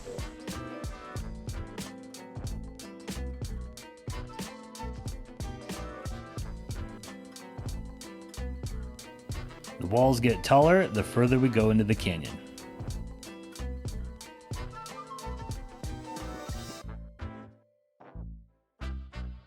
Our tour guide came out here from Ohio 25 years ago just to visit for the summer and has not left. He fell in love with the Grand Canyon, with the whole region, and has been doing these boating tours for several years now. You can see that this is a popular recreation area. We saw fishermen, kayakers, and boaters during our tour. Okay, so we're now entering Horseshoe Bend. Okay, you can kind of see up there a bunch of people on the rim. This is seriously one of the prettiest and best days of my life. Okay, they've dropped us off here at the bottom of the canyon, and we're gonna go try to find some petroglyphs, I guess.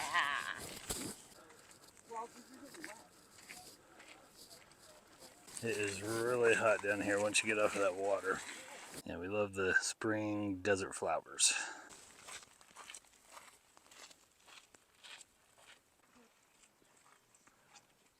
What do they call this? The descending sheep panel.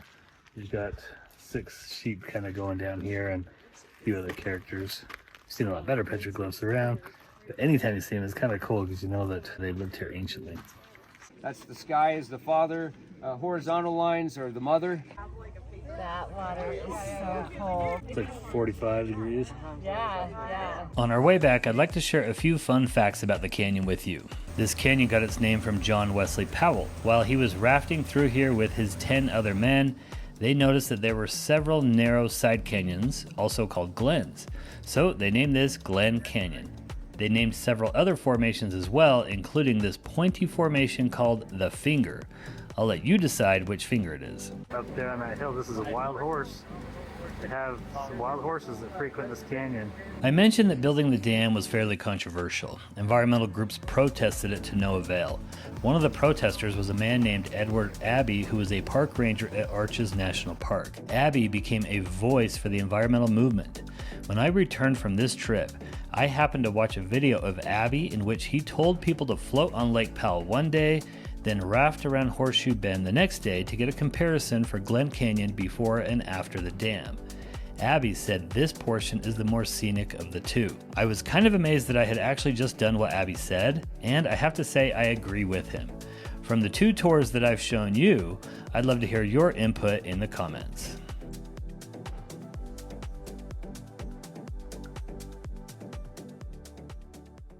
Okay, our next stop is the John Wesley Powell Museum in Page. This humble little museum packed a punch for me. I learned some super random things in this museum thanks to the amazing volunteer that I would like to share with you real quick. First, the town of Page started in 1959 when construction on Glen Canyon Dam began. Like Boulder, Nevada, it was a government town. The museum volunteer even grew up in one of the original government housing projects. Second, there is a huge relief map of the region when you walk in, and as a map nerd, I commented about how cool it was. That prompted the volunteer to tell me about the man who made the map, by hand with small hand tools. He carved the styrofoam and painted it to perfection before computer technology. It was really just an amazing accomplishment. Third, they have several dinosaur fossils in the museum that were found in the area. Fourth, there are displays about the history of river running on the Colorado River here. Too much for me to go into about it right here, but I really thought this was nice. So if you're into history, dinosaurs, river rafting, or big, huge relief maps, then the John Wesley Powell Museum just might be for you. By the way, this museum has the boat that was used in the movie The 10 Who Dared, which was about Powell's journey through the Grand Canyon. Alright, now it's off to the backcountry again to explore a canyon that's been on our bucket list for some time. We're driving into a remote national monument called Vermillion Cliffs to explore a towering and narrow slot canyon. We stopped at the Perea Ranger Station first to ask a few questions, then we drove on this dirt road for about 8 miles. The hike we're doing is called Buckskin Wash, or Buckskin Gulch, and at 16 miles, it's the longest slot canyon in the Southwest, maybe even the world. Well, the secret is out. You can see this is a popular hike. Yeah, I'm excited to do it. Yeah, are you excited? Oh yeah. Cheryl loves hiking as much as anybody I know. I tolerate it just for the scenery. So let's go get her done. So far we're just walking down this dry wash. You can access Buckskin Gulch in a few ways. There is a Buckskin Gulch trailhead, but that starts with 3 miles of uninspiring scenery. Okay, I can start to see some tall cliffs back there, so we're getting close. The shortcut is to use the Wire Pass trailhead. Wire Pass is the first, smaller slot canyon which meets up with Buckskin. We met some people at the junction who came from the Buckskin trailhead, and they were really upset that they didn't know the correct trailhead to use. This is Wire Pass, and it has a small amount of scrambling and a ladder to navigate as you go through it. It's the only ladder on the trail, from my understanding. But it's cool that they put it here for us. Okay, we passed the first test. Permits are required to hike this trail, even as a day hike. Get the permit on recreation.gov and display it in your vehicle when you park. Okay, so we made it through that little slot canyon there. Now we got another opening here. It was nice to have that shaded reprieve for a moment. There are restrooms at the trailhead, which you should definitely use before you go, because you don't want to be peeing in a slot canyon and stinking it up for everybody else. Look at this incredible canyon wall here. Wow. Hopefully this gives you some idea how big it is seeing Cheryl walk out of there. I mean, wow. So a couple of years ago, we hiked Upper and Lower Antelope Canyon, and I was a little disappointed because even though they're great places to take photos, they weren't great places to hike in because you had to stop every like 20 feet or something to take photos. But this is actually what I was hoping the Antelope Canyon would be. And the awesome thing about this is a permit to hike it only costs $6. There is no set length for this hike. You can turn around whenever you'd like. It's 1.5 miles to get to Buckskin Gulch through Wire Pass. Then you go as long as you'd like into Buckskin before turning around. I think our total hike was about 6 miles long round trip. This section right here is very sandy. This is really like walking in beach sand. It's slow going hiking. It's annoying because it's slow, but also annoying because it flips up and gets in the back of your shoes. Okay, this is pretty wild here. You can see some of the stuff that's been caught in these flash floods. Okay, we've come to this little opening here with an alcove, and we got more sunshine coming into the canyon. Sunshine is welcome after being in that narrow canyon for so long. Always love it when we get the green foliage with the red rocks. As much as I love slot canyons, they can get a little repetitive because you don't have a lot of changing scenery. There's just walls in front of your face the whole time. But they are really spectacular and fun. There are slot canyons all over southern Utah, and you should really try to fit one in if you're in the area. I loved it so much. You could kind of smell some of the little desert flowers as you were walking, and it was so tall. Oh yeah, one of my favorite hikes ever. This one takes a good half day or more to accomplish due to the remoteness of it. We'll explore the easier to reach and much more famous Antelope Canyon tomorrow. We ate dinner at Big John's Barbecue in Page. The live entertainment and the food were amazing, but there was a couple that wanted to chat with us the entire time, which was great. So we just put away our cameras and enjoyed the moment. But if you're in Page, you're not going to miss this because you can smell it from the road, and this is a must try. This is our last morning. Yep, so we have a frittata, sweet potato fries, and a biscuit, and we had a mango smoothie as our first course. Okay, it's day 8, last day of our trip. Kind of a bummer, but it has been a spectacular trip. Now this morning, we are going to go on another Antelope Canyon tour. This is called Antelope X. We're going to go on this tour, and then we're going to take the scenic drive home to northern Utah. So Antelope Canyon is a major tourist site in Page, but interestingly, there are several slot canyons with the name Antelope in it here. Last time we were here, we toured the two most popular canyons, Upper Antelope and Lower Antelope. These canyons were exceptionally pretty due to the vibrant red walls and the wavy, graceful formations. We happened to visit on a crazy busy holiday weekend, and we had to wear masks on a hot day. We also had our 4 children with us, which meant we spent about $1,000 that day for the 2 tours. Cheryl was really turned off by the cost and the crowds. For me, the canyons were really gorgeous, but they were fairly shallow canyons and just didn't feel majestic enough to justify the cost. However, I don't begrudge a business for charging what they can charge. We made a video all about the experience, giving the pros and cons. We seem to be the only video out there talking about the drawbacks, and for that, we've gotten a lot of pushback, but also a lot of travelers who feel much better informed. So today we're trying Antelope X, a third canyon that's located in the same river wash as the others. This is a cheaper and less crowded option, but is it as pretty? Once we checked in, they put us in a van and shuttled us to the canyon. We were a little late for our tour time, but they didn't make a big deal of it and they just put us on the next tour. They don't allow any videography at all, so all I have is photos. Our tour guide was really wonderful. All our Antelope tours have had wonderful and kind Navajo tour guides.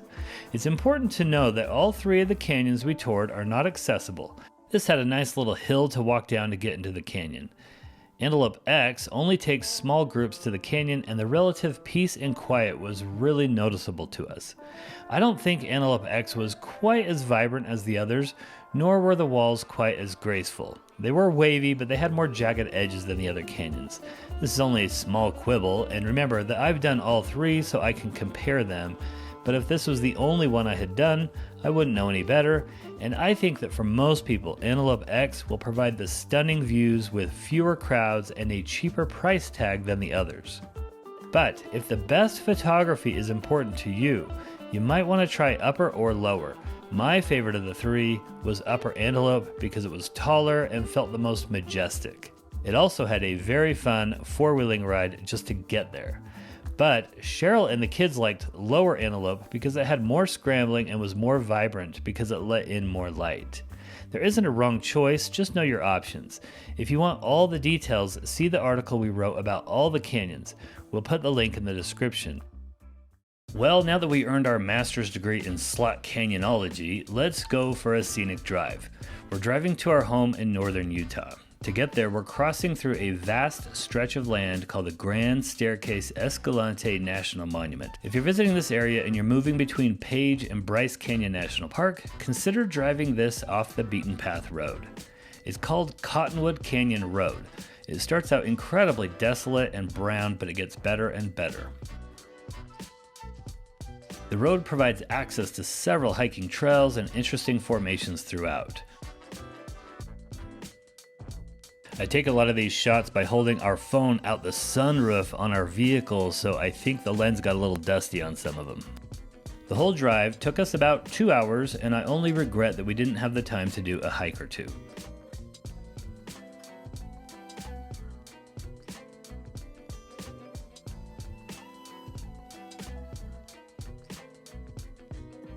This stretch is the most interesting, with pointy red rock formations on each side.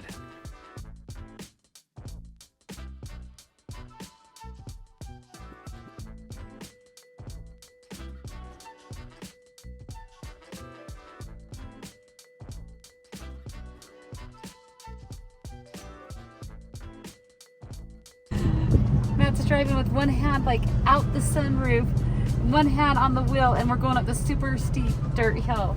I'm not even sure the car's gonna make it up it. Oh, baby.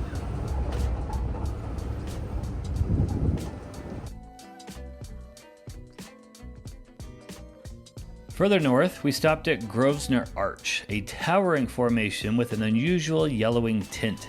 Okay, you can see how dirty our vehicle has gotten. Check out the back here. Oh, baby. Yep, we've been off-roading it. It was named after a man who was president of the National Geographic Society, and if you look closely, you'll notice it's a double arch. The Grand Staircase has sites equal to any national park out there, but the problem is they are very spread out, so for most people, the time to get to these sites makes them not worth it. But as you can see, the journey is also part of the fun. It's also managed by the Bureau of Land Management, who thinks it's their job to hide information from you. Fortunately, we live in the information age, and you can find out about places before you go, or you can virtually visit them if you can't go. And we've absolutely loved sharing this journey with you. If you enjoyed this video, we have a few options for you. If you want to plan your trip to the Grand Canyon, click this video. If you want to watch another amazing road trip, click this playlist and choose the one that interests you the most. If you want the game plan to do this road trip, see the link in the description or visit our website, we'reintherockies.com. Thank you for watching, and until next time, go west, young traveler.